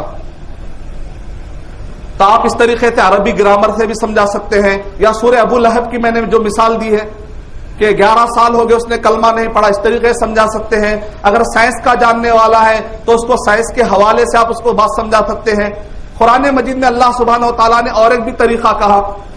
سورہ نساء نمبر 4 آیت نمبر 82 کے اندر افلا یتدبرون القرآن، کیا قرآن میں اس پر غور نہیں کرتے؟ ولو کان من عند غیر اللہ لوجدوا فی اختلافا کثیرا. اگر یہ قرآن مجید انسان کا ہوتا تو اس میں بہت سارے اختلافات ہوتے. اس کے اندر کہیں پر بھی کانٹرڈکشن نہیں پائے جاتے، اختلافات نہیں پائے جاتے. اب اگر کسی کو اختلاف نظر آ رہے تو اس کی سوچ میں اختلاف ہے، اس کے سمجھ میں اختلاف ہے. اور انہوں نے سوالات بھی کی کئی. علامہ شیخ شنقیطی رحمۃ اللہ علیہ نے ایک موٹی بک میں جو بھی جہاں پر نئے اختلافات دکھ رہے تو انہوں نے کہا وہ اختلافات نہیں ہیں، سمجھانے کا ایک انداز ہے. مثال کے طور پہ ایک مشہور اختلاف جو ذکر کرتے ہیں وہ یہ ہے، ایک جگہ پر اللہ تعالیٰ قرآن مجید میں کہہ رہے ہیں کہ ہم نے انسان کو لطفے سے بنایا. ایک جگہ پر کہہ رہے اللہ سبحانہ و تعالیٰ ہم نے انسان کو سلالہ سے بنایا. ایک جگہ پر اللہ سبحانہ و تعالیٰ کہہ رہے ہیں مٹی سے بنایا. کہیں پر اللہ سبحانہ و تعالیٰ کہہ رہے ہیں من حمیم مسنون، یعنی کہ ایسا کیچڑ جس سے بو آتی ہے اس سے بنایا. ایک جگہ پر کہہ رہے ہیں کہ سلسال، یعنی کہ ٹھیکرے والی کھنکتی ہوئی مٹی سے. کہیں پر مٹی کہہ رہے ہیں، کبھی کہہ رہے ہیں کہ سڑنے والی مٹی، اور کہیں پر کہہ رہے ہیں کہ آواز کرنے والی مٹی. یہ کیا ہے؟ قرآن مجید میں اختلاف ہے. یہ اختلاف نہیں ہے. جیسے مثال کے طور پہ آپ مجھ سے پوچھتے ہیں کئی مہمان آ گئے، اگر کئی مہمان آ گئے تو وہ لوگ پوچھتے ہیں ارے چائے بہت زبردست ہے، کوسی ہے. تو میں اگر توجہ دینا چاہتا ہوں تو میں بولتا ہوں یہ بھینس کے دودھ کی ہے بھائی، بہت گاڑی بنایا آپ کے لیے خاص طور سے. اچھا یہ کوئی ڈبے والے وہ آٹے کی ایسا نہیں ہے، میں آپ کے خاص طور سے مہمان نوازی کے لیے میں کیا کیا، میں بھینس کے دودھ سے میں نے بنایا ہے اس کے لیے. پھر کبھی ہم کیا کہتے ہیں، ارے بھائی بہت اچھی دکھ رہی ہے، کہاں سے لائے؟ یہ لاسا لمسا، یعنی باقاعدہ ایک چائے اسپیشل برانڈ سے میں لایا ہوں، پتی سے، بہترین پتی سے میں نے چائے بنائی. کبھی آپ بولتے ہیں میں جو اس میں پانی استعمال کیا نا، یہ جو پانی سے بنی ہے منرل واٹر سے بنایا ہوں میں. یہ جو چائے بنایا میں پانی سے بنایا. کوئی کہتا ہے چائے بنایا میں دودھ سے بنایا، کوئی کہتا ہے چائے بنایا میں پتی سے بنایا. تو ہم کہیں گے اختلاف نہیں ہے، پیش کرنے کا ایک الگ الگ انداز ہے. جیسے شاعر کہتے ہیں نا کوئی ایک الگ انداز میں پیش کرتا ہے. چاند ایک ہی ہوتا ہے لیکن پیش کرنے کے انداز الگ الگ ہوتے ہیں, خوبصورتی کو پیش کرنے کے. یہ ایک اس کو کہتے ہیں اختلاف تنوع. اس کو کانٹراڈکشن نہیں کہتے, اس کو کانٹراڈسٹنکشن کہتے ہیں, یعنی پیش کرنے کا ایک الگ الگ انداز. اس میں اختلاف نہیں ہوتا ہے, الگ الگ خوبیوں کو واضح کرنا مقصد ہوتا ہے. تو اسی طریقے سے اللہ سبحانہ و تعالیٰ نے پہلے جو انسان کو بنایا, اللہ سبحانہ و تعالیٰ نے مٹی سے بنائے. پھر اس کے بعد جو نسل چلی ہے انسانوں کی وہ نطفے سے چلی ہے. کہیں پر اللہ سبحانہ و تعالیٰ نے پہلے مٹی کا ذکر کرتے ہوئے کہا کہ وہ جو مٹی تھی, پھر اس کی شکل اللہ تعالیٰ نے کبھی مٹی, جب خالی مٹی جب تھی تو مٹی تھی, تو 3 کا ورڈ استعمال کیا گیا. اس مٹی کو کلانے کے بعد تھوڑی دیر رکھ دینے کے بعد جب خمیر چڑھتا ہے تو اس کے لیے ایک ورڈ استعمال کیا گیا. پھر اس کے بعد وہی جو کلائی ہوئی مٹی جب وہ سوکھ گئی تو اس کو سلسال کہا گیا. یعنی ایک ہی چیز ہوئی, کوئی الگ سے پیدا نہیں کیے, پیش کرنے کا الگ الگ انداز ہے. کبھی کوئی کہتا ہے میں چولہے پہ رکھ کے چائے بنائی بولتے عورتیں, تو بھی چائے بنی. میں پتی سے بنائی بولتے بھی چائے بنی, دودھ سے بنائی بولتے بھی چائے بنی, آخری میں چائے ملی الحمدللہ. شوہر پریشان نہیں ہوتا کیا بنا ڈالی کہ ایک وقت پہ 4 چیز, ایک ہی چیز بنائے, پیش کرنے کا انداز الگ الگ رہتا ہے. تو میں سمجھتا ہوں یہ خواتین اچھا جواب دے لے سکتے چائے کی مثال دے کر.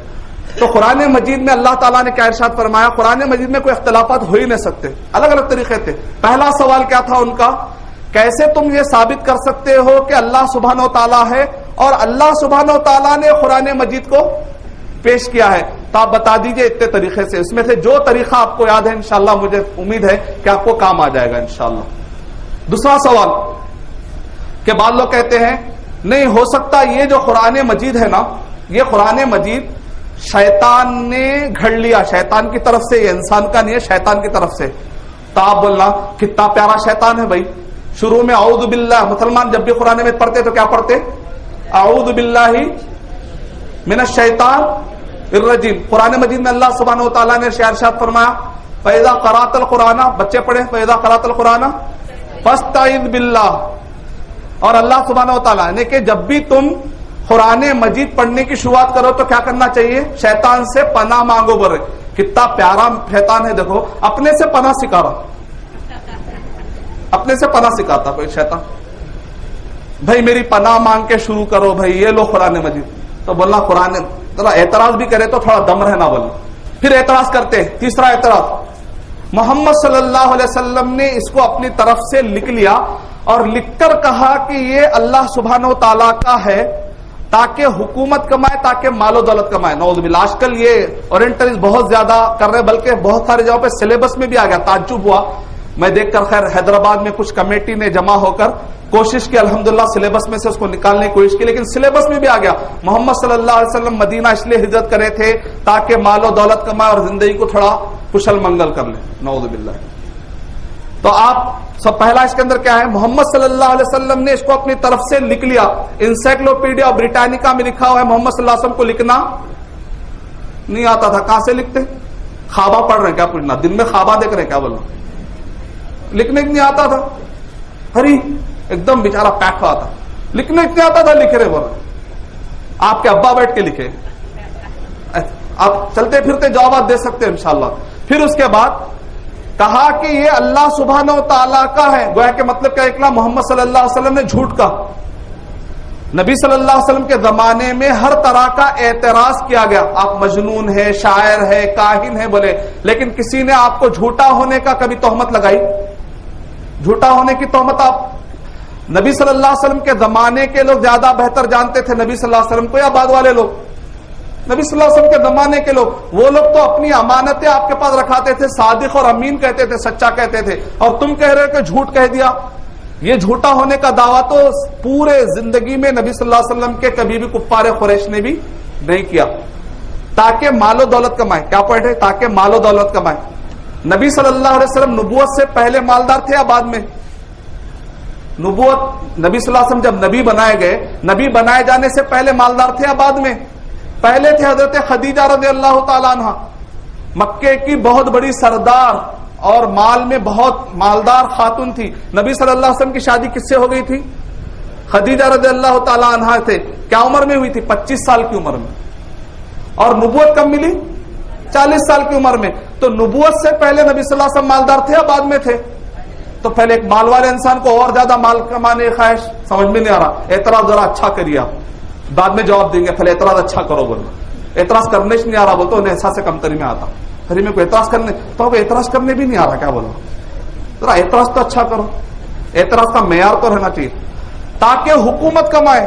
نبی صلی اللہ علیہ وسلم سورہ فصلت نمبر 41 کے آیت نمبر 1 سے لے کر 24 پڑھیں گے تو اس میں پورے کفار قریش مل کر کیا بولے, اے نبی صلی اللہ علیہ وسلم آپ یہ کام چھوڑ دیجئے, حکومت چاہیے تو ہم سے لے لیجئے. تو نبی صلی اللہ علیہ وسلم نے کہا مجھے حکومت نہیں چاہیے, تمہارا ایمان چاہیے, مجھے تمہارے آخرت کی فکر ہے, تمہارے جنت کی فکر ہے. اگر نبی صلی اللہ علیہ وسلم حکومت کے لیے مقصد ہوتا تو یہ قرآن مجید کا مشن چھوڑ دے کے حکومت لے لیتے تھے. یہ اب آئیے ذرا کامن سوالات کی طرف. میں آپ کو 3 دیا, پہلے تو اللہ تعالیٰ ثابت کرے, پھر کس طرح سے قرآن مجید اللہ سبحانہ تعالیٰ کی طرف سے ہے. سیکنڈ, قرآن مجید شیطان کی طرف سے, اس کا میں نے جواب دے دیا آپ کو. تیسرا, محمد صلی اللہ علیہ وسلم نے اس کو اپنی طرف سے لکھ لیا تھا, آپ کہہ دیجئے ان کو لکھنا ہی نہیں آتا تھا. پھر چوتھے میں کامن سوالات ہیں ان کے, کامن سوالات چلتے پھرتے اور ایک بس اسٹاپ پہ ادھر ادھر, جیسا کہ میں نے کہا ان کو باقاعدہ تنخواہ ہی ملتی ہے جا کر مسلمانوں کا دماغ کرپٹ کرنے کے لیے. تو اس میں سے آ کر وہ لوگ پہلا سوال کرتے, تمہارے قرآن مجید میں لکھا ہوا ہے انجیل فالو کرو, تورات فالو کرو. تمہارے قرآن میں کھول کھول کے بتاتے یہ دیکھو یہ آیت میں انجیل آیا, اور ہمارے پاس بائبل اٹھائے, ہم لوگ عیسائی ہیں انجیل مانتے, یہ یہودی ہے تورات مانتے, آپ لوگ کیوں ہمارا احترام نہیں کرتے, آؤ چرچوں میں آؤ, تم بھی ہم سب ایک ہی چھ بولتے. تو آپ پلٹا کے بولنا اللہ تعالیٰ نے ہم کو انجیل اور تورات ماننے کے لیے کہا, بائبل نے. تمہارے ہاتھ میں کیا ہے, بائبل ہے. تمہارے بائبل میں کیا ہے, انجیل متی, gospel of Matthew, gospel of Mark, gospel of John, gospel of Luke. تمہارے پاس متی, مارک, جان, یوحنا, ان سب کے بائبل ہے. گاسپل آف جیسس کہاں ہے پوچھنا, جس کی اصل قرآن مجید میں اللہ تعالیٰ نے انجیل عیسیٰ کہاں ہے بھائی پوچھنا. انجیل متی لا رہے ہیں, انجیل مرقس لا رہے ہیں, انجیل لوقا, انجیل عیسیٰ کہاں ہے, خان بیٹھ جاتے ہیں. تو آپ ان سے پوچھ, ہم اس انجیل کو مانتے ہیں جو اللہ تعالیٰ نے حضرت عیسیٰ علیہ الصلوۃ والسلام پر نازل کیا. وہ جو تمہارے ہاتھ میں ہے وہ انجیل کا ہم اس کو دعویٰ نہیں کرتے.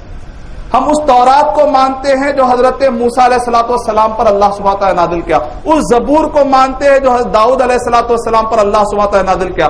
وہ صحیفہ ابراہیم کو ہم مانتے ہیں جو ابراہیم علیہ الصلوۃ والسلام کو اللہ تعالیٰ نے دیا ہے. تو آپ ان سے کہیے آپ انجیل اور تورات کے ذریعے سے ہمیں گھمانے کی کوئی ضرورت نہیں ہے. اور قرآن مجید میں اللہ سبحانہ و تعالیٰ نے تو کہہ دیا ہے سورہ مائدہ نمبر 5 کے آیت نمبر 13 کے اندر کہ یہ لوگ انجیل کو بھلا دیے تھے. فَنَسُوا حَظًّا مِّمَّا ذُكِّرُوا بِهِ, یہ لوگ انجیل کو بھلا دیے تھے. جب بھول گئے تو محفوظ کہاں سے رہتی, لکھے ہی نہیں, جمع ہی نہیں کرے پر اللہ تعالیٰ. اللہ تعالیٰ سورہ بقرہ نمبر 2 آیت نمبر 79 میں کہے فَوَيْلٌ لِّلَّذِينَ يَكْتُبُونَ الْكِتَابَ بِأَيْدِيهِمْ ثُمَّ يَقُولُونَ هَذَا مِنْ عِندِ اللَّهِ لِيَشْتَرُوا بِهِ ثَمَنًا قَلِيلًا فَوَيْلٌ لَّهُم مِّمَّا كَتَبَتْ أَيْدِيهِمْ وَوَيْلٌ لَّهُم مِّمَّا يَكْسِبُونَ. جہنم ان لوگوں کے لیے, یہودیوں کے بارے میں کہہ رہے ہیں, وہ اپنے ہاتھ سے لکھ کر کہتے ہیں یہ اللہ تعالیٰ کی ہے. قرآن مجید تو الٹا کہہ رہا ہے کہ تم اپنے ہاتھ سے لکھ کر کہہ رہے تھے یہ تورات ہے انجیل ہے. واقعی میں سمجھ میں آ گیا یہ وہی ہے جس کا میں قرآن میں پڑھ رہا تھا. بولو وہ انجیل تورات سے دھوکہ دینے کی کوشش مت کرو. تورات اور انجیل کو بدلتے تھے بول کے قرآن مجید میں اللہ تعالیٰ نے کہا بات سچی ہوگی, اب تم آئے ہو, یہی وہ گھڑی ہوئی کتاب ہے جس کا ذکر قرآن میں ہے. ایسا کہہ کے اس کو آپ ایڈوانس میں جواب دیجیے انشاءاللہ. پھر اس کے بعد وہ لوگ کہتے ہیں نہیں تمہارے قرآن مجید میں لکھا ہوا ہے عیسیٰ علیہ الصلوۃ والسلام کا ذکر کتنے مرتبہ ہے, 25 مرتبہ. محمد صلی اللہ علیہ وسلم کا ذکر کتنے مرتبہ ہے, 4 یا 5 مرتبہ ہے. اچھا بڑھاؤ, قرآن مجید میں جس کا ذکر زیادہ ہے نا وہ زیادہ عزت والا ہے یا جس کا ذکر کم ہے وہ زیادہ عزت والا ہے. آپ کو ایک سوال کرتے ہو, آپ ایک ارے ہو بھائی قرآن میں اتنا مرتبہ ذکر آیا نا, تو آپ ان کو بولنا قرآن مجید میں موسیٰ علیہ الصلوۃ والسلام کا ذکر کتنے مرتبہ آیا, 132 مرتبہ, 132 132 ٹائم آیا. تو کیا تم عیسیٰ علیہ الصلوۃ والسلام سے زیادہ موسیٰ علیہ الصلوۃ والسلام کو بڑا ماننے تیار ہو, کیا بولتے پھر قرآن بن جاتا. شیطان کا ذکر بھی بہت مرتبہ آیا بولنا پھر قرآن مجید میں, آہستہ سے بول دینا, گھبرانا نہیں. جب سوال کڑا ہے تو پھر جواب بھی کڑا رہنا پڑتا بعض دفعہ, تاکہ سامنے والا پھر دوبارہ ہمت نہ کرے ارے جان دو مسلمان نہ کو بھائی دوسروں کو دیکھ لینا. پھر وہاں پر بھی گیا تو نہیں, وہاں پر کسی بھی انسان ہر جگہ جانا, یہاں تک کہ وہ آدمی انشاءاللہ کلمہ پڑھنا یہ نیت سے مذاق اڑانے کے لیے، گرانے کے لیے نہیں، لیکن اپنے آپ کو بھی مضبوط رکھیے. بعض لوگوں کے ڈاؤٹ کلیئر نہیں ہوتے جب تک کہ آپ ان کو مضبوط طریقے سے نہیں سمجھاتے، لیکن کلیئر ہمیشہ رہنا کہ ان کو گرانا مقصد یا ہرانا مقصد نہیں ہے، بلکہ how to win the people, کس طریقے سے انسانوں کا دل جیتے، یہ طریقے سے گفتگو کریے. ادعو الی سبیل ربک کہہ کر اللہ تعالیٰ نے آیت کو ختم نہیں کیا، آگے کا بالحکمت والموعظۃ الحسنہ. حکمہ یہ ہے کہ دیکھ سمجھ کے بات کرنا. وضع الشیء فی محلی، جس چیز کو جہاں پر جیسے رکھنا ویسے. عام بھولا بھولا ہے آپ اس کو پیار محبت سے سمجھا، ٹیڑھے قسم کا ذکر ہے تو آپ اس کو تھوڑا ڈیبیٹنگ انداز میں بھی سمجھانا پڑتا ہے، لیکن ہمیشہ وجادلہم باللتی ہی احسن، اچھے اخلاق کا مظاہرہ کرنا چاہیے، بد اخلاقی کا مظاہرہ کبھی نہیں کرنا چاہیے، ورنہ وہ اور دور ہو سکتا ہے، وہ اور زہریلا بن سکتا ہے، وہ اور دشمن ہو سکتا ہے، یاد رکھیں.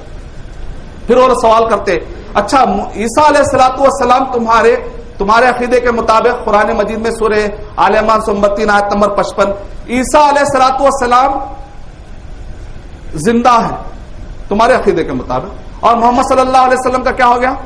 انتقال ہو گیا، وہ زمین میں، اور عیسیٰ علیہ السلام زندہ ہے. اچھا آپ بتاؤ کون زیادہ افضل ہے؟ تو آپ بولنا ابلیس بھی زندہ ہے ابھی تک. کیا بولنا؟ سورہ اعراف نمبر 7 آیت نمبر 13 14 15 میں بولنا ابلیس بھی زندہ ہے، نہ بولنا ٹھنڈے انداز، اس کو بولتے ہیں ٹھنڈے انداز میں شال میں لپٹ کے مارنا بولتے ہیں. مٹھی چھری، اچھا سونے کی چھری ہے تو بچے کو دے ڈالتے کیا؟ چھری بول تو سونے کی رہتی ہے لیکن چمکا کے بتانا، تو اس کو لیکن مارنا نہیں، پھر دہشت گرد یہ بول کے پھیلاتے آپ کے بارے میں. شال میں لپٹ کے والا اچھا ہے تو ان کو بولتے ہیں آہستہ. مقصد کیا ہے ہمارا؟ ارے جان دے بھائی غلط سوال کر دیا، غلط جہاں پہ بٹن دبا دیا، بولنا ابلیس بھی زندہ. اللہ تعالیٰ سے اس نے دعا مانگی، اے میرے رب، آج ہمارے بہت سارے بھائی جو ہے نا مسلمان بھائی، یہ بابا وہ بابا وہ پکارتے، یا بابا وہ بابا. ابلیس بہتر ہے ان سے. تو ابلیس شرک نے کیا کبھی زندگی میں؟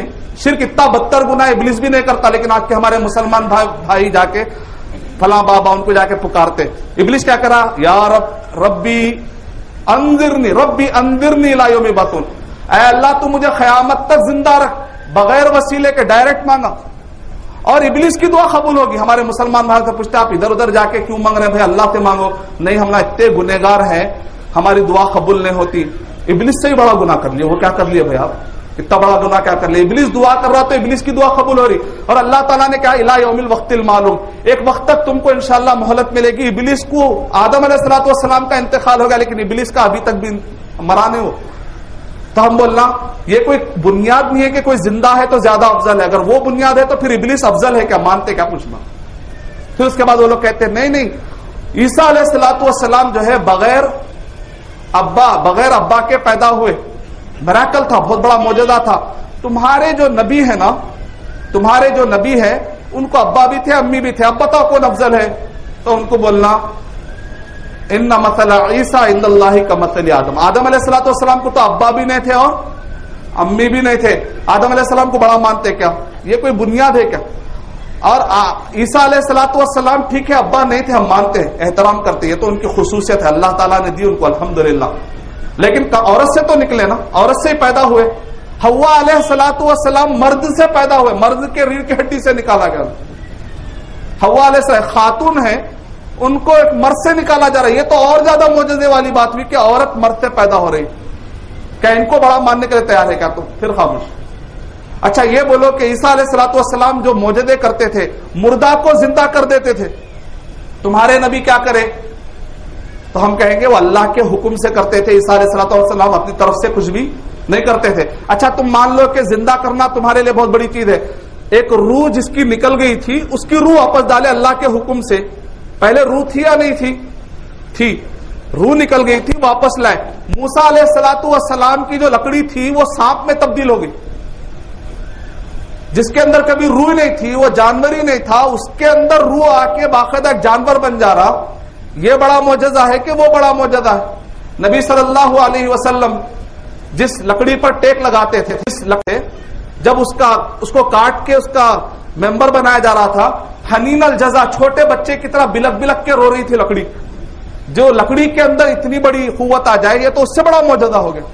پھر خاموش. تو عیسائی حضرات کہتے ہیں نہیں بھائی، ایک ایسا سوال ہے اس کا جواب تو تم لوگ دے ہی نہیں سکتے. تو وہ لوگ کہتے ہیں اچھا یہ بتاؤ عیسیٰ علیہ السلام آسمان میں ہاں زندہ ہے؟ ہاں. نبی صلی اللہ علیہ وسلم کہاں ہے؟ خبر میں ہے. اب بتاؤ اوپر والا افضل ہے یا نیچے والا؟ علامہ ثناء اللہ امرتسری رحمۃ اللہ علیہ نے کیا کہا؟ ایک ترازو لایا جائے. ترازو معلوم نا؟ ترازو لایا جائے. اس کے بعد کہا ایک پلڑے میں 10 موٹا چاول رکھ دیے. 10 کلو چاول رکھ دیے ایک پلڑے میں. دوسرے پلڑے میں کچھ بھی نہ رکھے تو ہلکا پلڑا جو ہوتا جس کے اندر کچھ بھی نہیں وہ کہاں ہو جاتا؟ اوپر ہو آتا. اور جس پلڑے میں جو ہے 10 کلو چاول رہتے کہاں آتا ہو؟ تو میں یہ موٹا لیتا ہوں, اب خالی والا ہوا والا پلڑا آپ لے لو. کون سا افضل ہے؟ اوپر والا نا, لے لو. تو ہر چیز اوپر والی چیز صحیح افضل ہونا ضروری نہیں ہوتی ہے. آپ اس طریقے سے آپ انشاءاللہ ان کو سمجھا سکتے ہیں. یہ عام سوالات ہیں. پھر اس کے بعد وہ لوگ کہتے ہیں اب ذرا علمی سوالات آتے ہیں. تعجب کیا میں پیپروں پہ یہ بھی ڈال رہے ہو لوگ, لیکن آپ لوگ گھبرانے کی ضرورت ہے. ہر ایک کے جوابات ہوتے ہیں. ہم کو علم نہ ہونے کی وجہ سے بعض اوقات ہم پریشان ہوتے ہیں. اتنا کانفیڈنٹ رہیے, الحمدللہ ہر ایک کے جوابات ہوتے ہیں. قرآن مجید اللہ تعالی جاء الحق وزهق الباطل ان الباطل کان زهوقا, یعنی حق آ گیا اور باطل مٹ گیا, اور باطل تو مٹنا ہی مٹنا ہے. بائبل کہاں شروع ہوتی ہے معلوم؟ بائبل شروع ہوتی ہے اگر آپ پڑھتے 1611 جنرلی آپ لوگ کوشش کیا کریں لکھ لیجئے, کام آئے گا. اگر زیادہ پڑھے لکھے طبقے میں بات کر رہے ہیں تو آپ کو کام آئے گا. 1611 میں جو بائبل ہے کنگ جیمز ورژن ہے, اس کے بارے میں یہ پورے کرسچنوں کی بنیاد ہے یہ بائبل. اس بائبل کے بارے میں کون لکھ رہے ہیں؟ اور ایک بائبل نظر ثانی کی ہوئی بائبل کہتے ہیں, ریوائز اسٹینڈرڈ ورژن, یعنی ایک ایسا بائبل جس کو انسانوں نے نظر ثانی کیا. نعوذ باللہ, اللہ کے کلام کو بندہ نظر ثانی کر رہا ہے. جیسا کہتے ہیں نا, ایک عالم صاحب نے اچھی کتاب لکھی, دوسرے عالم صاحب نے نظر ثانی کر کے اس کے اندر کیا کر دی, انہوں نے غلطیاں نکالی. ہاں بھی بول سکتے ہیں انسان سے غلطی ہوتی. یہاں پر کس کی بات کو بائبل کہہ رہے؟ انجیل کو, ان کے نعوذ باللہ. اللہ کے کلام کو انسانوں نے کیا کیا؟ Revise standard version. اگر آپ بائبل میں جائیں تو میں لکھا RSV, اس کے پہلے پیج پہ کیا لکھا ہو جانتا ہے؟ ایسا کھولیے آپ بائبل کھولتے RSV میں 1952 اور 1971 کے بائبل کو آپ کھولیے. پہلے پیج پہ کیا لکھا معلوم؟ ہم مانتے ہیں کہ کنگ 1611 کا جو بائبل ہے ہماری, جس کے اوپر اصل بنیاد ہے ہمارے پورے کرسچینٹی کی, ہم مانتے ہیں. اس کے باوجود بھی اس میں بہت بڑے بڑے غلطیاں کہتے ہیں, گڑے ہیں کہتے ہیں, اللہ لکھ در غلطیاں ہیں, لیکن غلطیاں بھی ہے تو وہ اوپر والے کا اچھا یہ ماننا پڑتا کہتے ہیں. ایسا جا کے کنٹینیو ہو رہی بات, یعنی بائبل کیسا شروع ہو رہی ہے, اس کے اندر غلطیاں ہیں پھر بھی ماننا پڑتا, اس لیے مان رہے ہم لوگ. قرآن مجید کیسا شروع ہو رہا ہے؟ ذالک الکتاب لا ریب فیہ, چیلنج سے شروع ہو رہی ہے. یہ وہ کتاب ہے لا ریب فیہ, اس میں کوئی شک کی گنجائش ہی نہیں ہے تو کوئی لا کے بتا دے. ھدی للمتقین, اور گائیڈ بھی کرنے والی ہے, صرف شک سے خالی نہیں بلکہ ھدی للمتقین. یعنی دنیا کے سارے مذہبی کتابیں کون سی زبان میں اتری نہیں معلوم, کب اتری نہیں معلوم, کون تھا پہلے لینے والا نہیں معلوم. یہاں پر صدی بھی کلیئر ہے, لینے والا بھی کلیئر ہے, کس گروپ کے درمیان ہے وہ بھی کلیئر ہے, جو زبان میں اتری وہ بھی زبان کلیئر ہے, وہ محفوظ بھی ہے. پھر کہتا شروع ہے لا ریب فیہ. اتنے کانفیڈنس کا دنیا کی کون سی کتاب ہے؟ یہ قرآن میں. چھوٹی سی ہسٹری آپ کو دیتا ہوں کہ دعوت کے کام میں ہسٹری کی بہت ضرورت پڑتی ہے. کہ آج کل اورینٹلسٹ کہہ رہے ہیں, اور خاص طور مستشرقین کہہ رہے ہیں, جو 60,000 کتابیں اسلام کے خلاف لکھے ہیں, یعنی 3 دن میں 2 کتابیں اسلام کے خلاف لکھے ہیں صرف 150 سال میں. اورینٹلسٹ,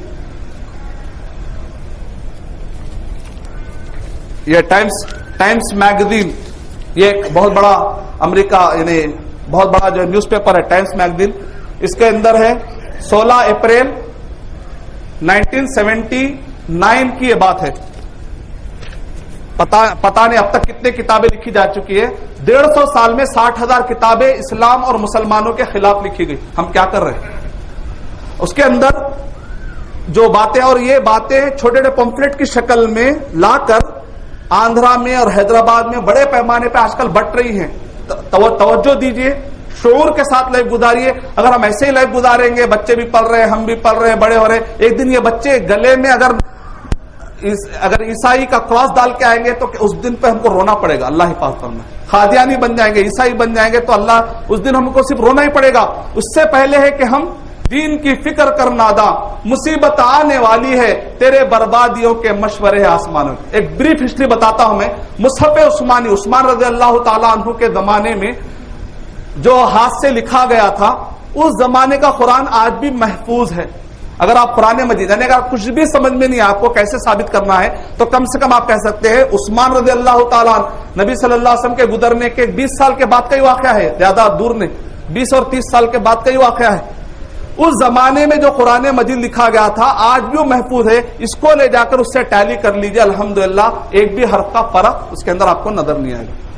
اس کی تھوڑی سی ہسٹری ہے، تھوڑی سی بریف۔ 3 نسخے پائے جاتے ہیں، 7 آفیشل نسخے عثمان رضی اللہ تعالیٰ عنہ نے بھیجائے تھے، اس میں سے آج 3 پائے جاتے ہیں، اتنی ہسٹری میں الحمدللہ محفوظ رہے۔ ایک برٹش کو تو آپ جانتے ہیں، لندن کے لوگوں کو، وہ لوگ دنیا بھر سے ہمارے پاس سے تاج محل کے سارے چیزیں لے کے جاتے جاتے مسلمانوں کے علاقوں سے وہ لوگ ایک مصحف عثمانی لندن میں رکھا ہوا، وہاں کی برٹش وہاں کے میوزیم میں رکھا ہوا ہے، ایک مصحف عثمانی کا ایک نسخہ وہاں پر رکھا ہوا ہے، اور ایک دوسرا استنبول میں رکھا ہوا ہے ٹرکی کے اندر۔ اس کی تھوڑی سی ہسٹری یہ ہے کہ پہلے حجاز میں تھا، آپ کو معلوم ہے اسلام ہسٹری، نبی صلی اللہ علیہ وسلم، خلفائے راشدین، بنو امیہ، بنو عباسیہ، یہ باقاعدہ خلافت ایسا گروپ کی خلافت بنائی ہے مسلمانوں کی تاریخ میں۔ نبی صلی اللہ علیہ وسلم کے زمانے میں اور خلفائے راشدین کے زمانے میں مدینہ مسلمانوں کا کیپٹل تھا، خلافت کی جگہ تھی۔ علی رضی اللہ تعالیٰ عنہ نے آسانی کے لیے اور مدینے کو سکون میں رکھنے کے لیے، اور دنیا چونکہ بہت زیادہ مسلمان پھیل رہے تھے، آسانی کے لیے سینٹر پوائنٹ کس کو سمجھا؟ کوفہ کو، تو انہوں نے کوفہ کو کیپٹل بنایا۔ بعد میں بنو امیہ والوں نے دمشق سیریا کو بنایا، پھر بنو عباسیہ نے بغداد کو بنایا، کہا کہ بھئی یہ ہمارے لیے آسان ہے، ہندوستان کی طرف اسلام زیادہ پھیل رہا ہے۔ اس کے بعد ٹرکی سلطنت عثمانیہ والوں نے کہا کہ نہیں خلافت ٹرکی کو بنائیں گے کیونکہ یہاں سے کام کرنے کے لیے آسانی ہو جاتی ہمارے لیے۔ تو جس وقت پر ٹرکی میں خلافت تھی تو اس وقت پر انہوں نے کیا کیا؟ عثمان رضی اللہ تعالیٰ عنہ کے زمانے میں جو قرآن مجید لکھا ہوا تھا وہ مصحف لا کر انہوں نے ٹرکی میں رکھ دیا، حجاز سے، مدینے سے نکال کر انہوں نے کہا رکھا ٹرکی میں، کیونکہ محفوظ قلعے کی شکل میں تھا۔ پھر اس کے بعد فرسٹ ورلڈ وار جب ہوئی تو اس وقت پر جرمنی کے لوگوں نے حملہ کیا اور مسلمان ٹرکی پر حملہ کیا، ٹرکی پر حملہ کر کے وہ مصحف، ان کو معلوم تھا کہ مسلمان تاج کو پسند نہیں کرتے، ہیرے جواہرات کو پسند نہیں کرتے، مسلمان سب سے زیادہ کس کو پسند کرتے ہیں؟ قرآن مجید کو۔ تو یہ قرآن مجید کے مصحف کو وہ لے کر چلے گئے اور جا کر برلن کے میوزیم میں انہوں نے رکھ دیا، برلن کے میوزیم میں انہوں نے رکھ دیا۔ پھر اس کے بعد 1919 میں جو فرسٹ ورلڈ وار جب ختم ہونے کے بعد کا واقعہ ہے، 28 جون 1919 میں 1919 میں اس کو کہتے ہیں پیس ٹریٹی آف ورسل، ورسل کے ایریے میں یہ ٹریٹی ہوئی کہ بھئی ہم کو ابھی جنگ نہیں لڑنا ہے، جنگ ختم کرو۔ جنگ ختم کرنے کے ایک پیس ٹریٹی بنا، ایک معاہدہ بنا، وہ ایک بڑی بک میں یہ ہے وہ پیس ٹریٹی جو فرسٹ ورلڈ وار کے وقت ختم پر یہ معاہدہ، ایک موٹی بک ہے، اس موٹی بک کا شروع کا میں نے پیج آپ کے لیے پرنٹ آؤٹ نکالا ہے تاکہ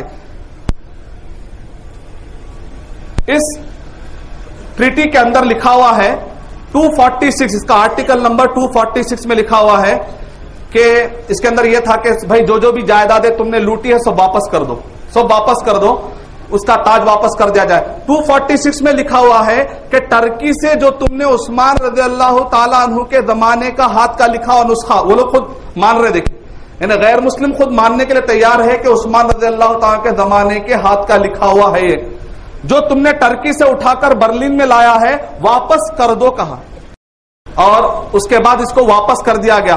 تب سے لے کر 1919 سے لے کر الحمدللہ ٹرکی میں واپس مصحف عثمانی محفوظ ہے۔ دوسرا جو نسخہ ہے یہ تاشقند کی میوزیم کا ہے، تاشقند میں رکھا ہوا ہے۔ اس کی تھوڑی سی ہسٹری یہ ہے کہ جس وقت پر دمشق میں حکومت تھی مسلمانوں کی تو مدینے سے ایک مصحف لے جا کے دمشق میں رکھ لیے تھے۔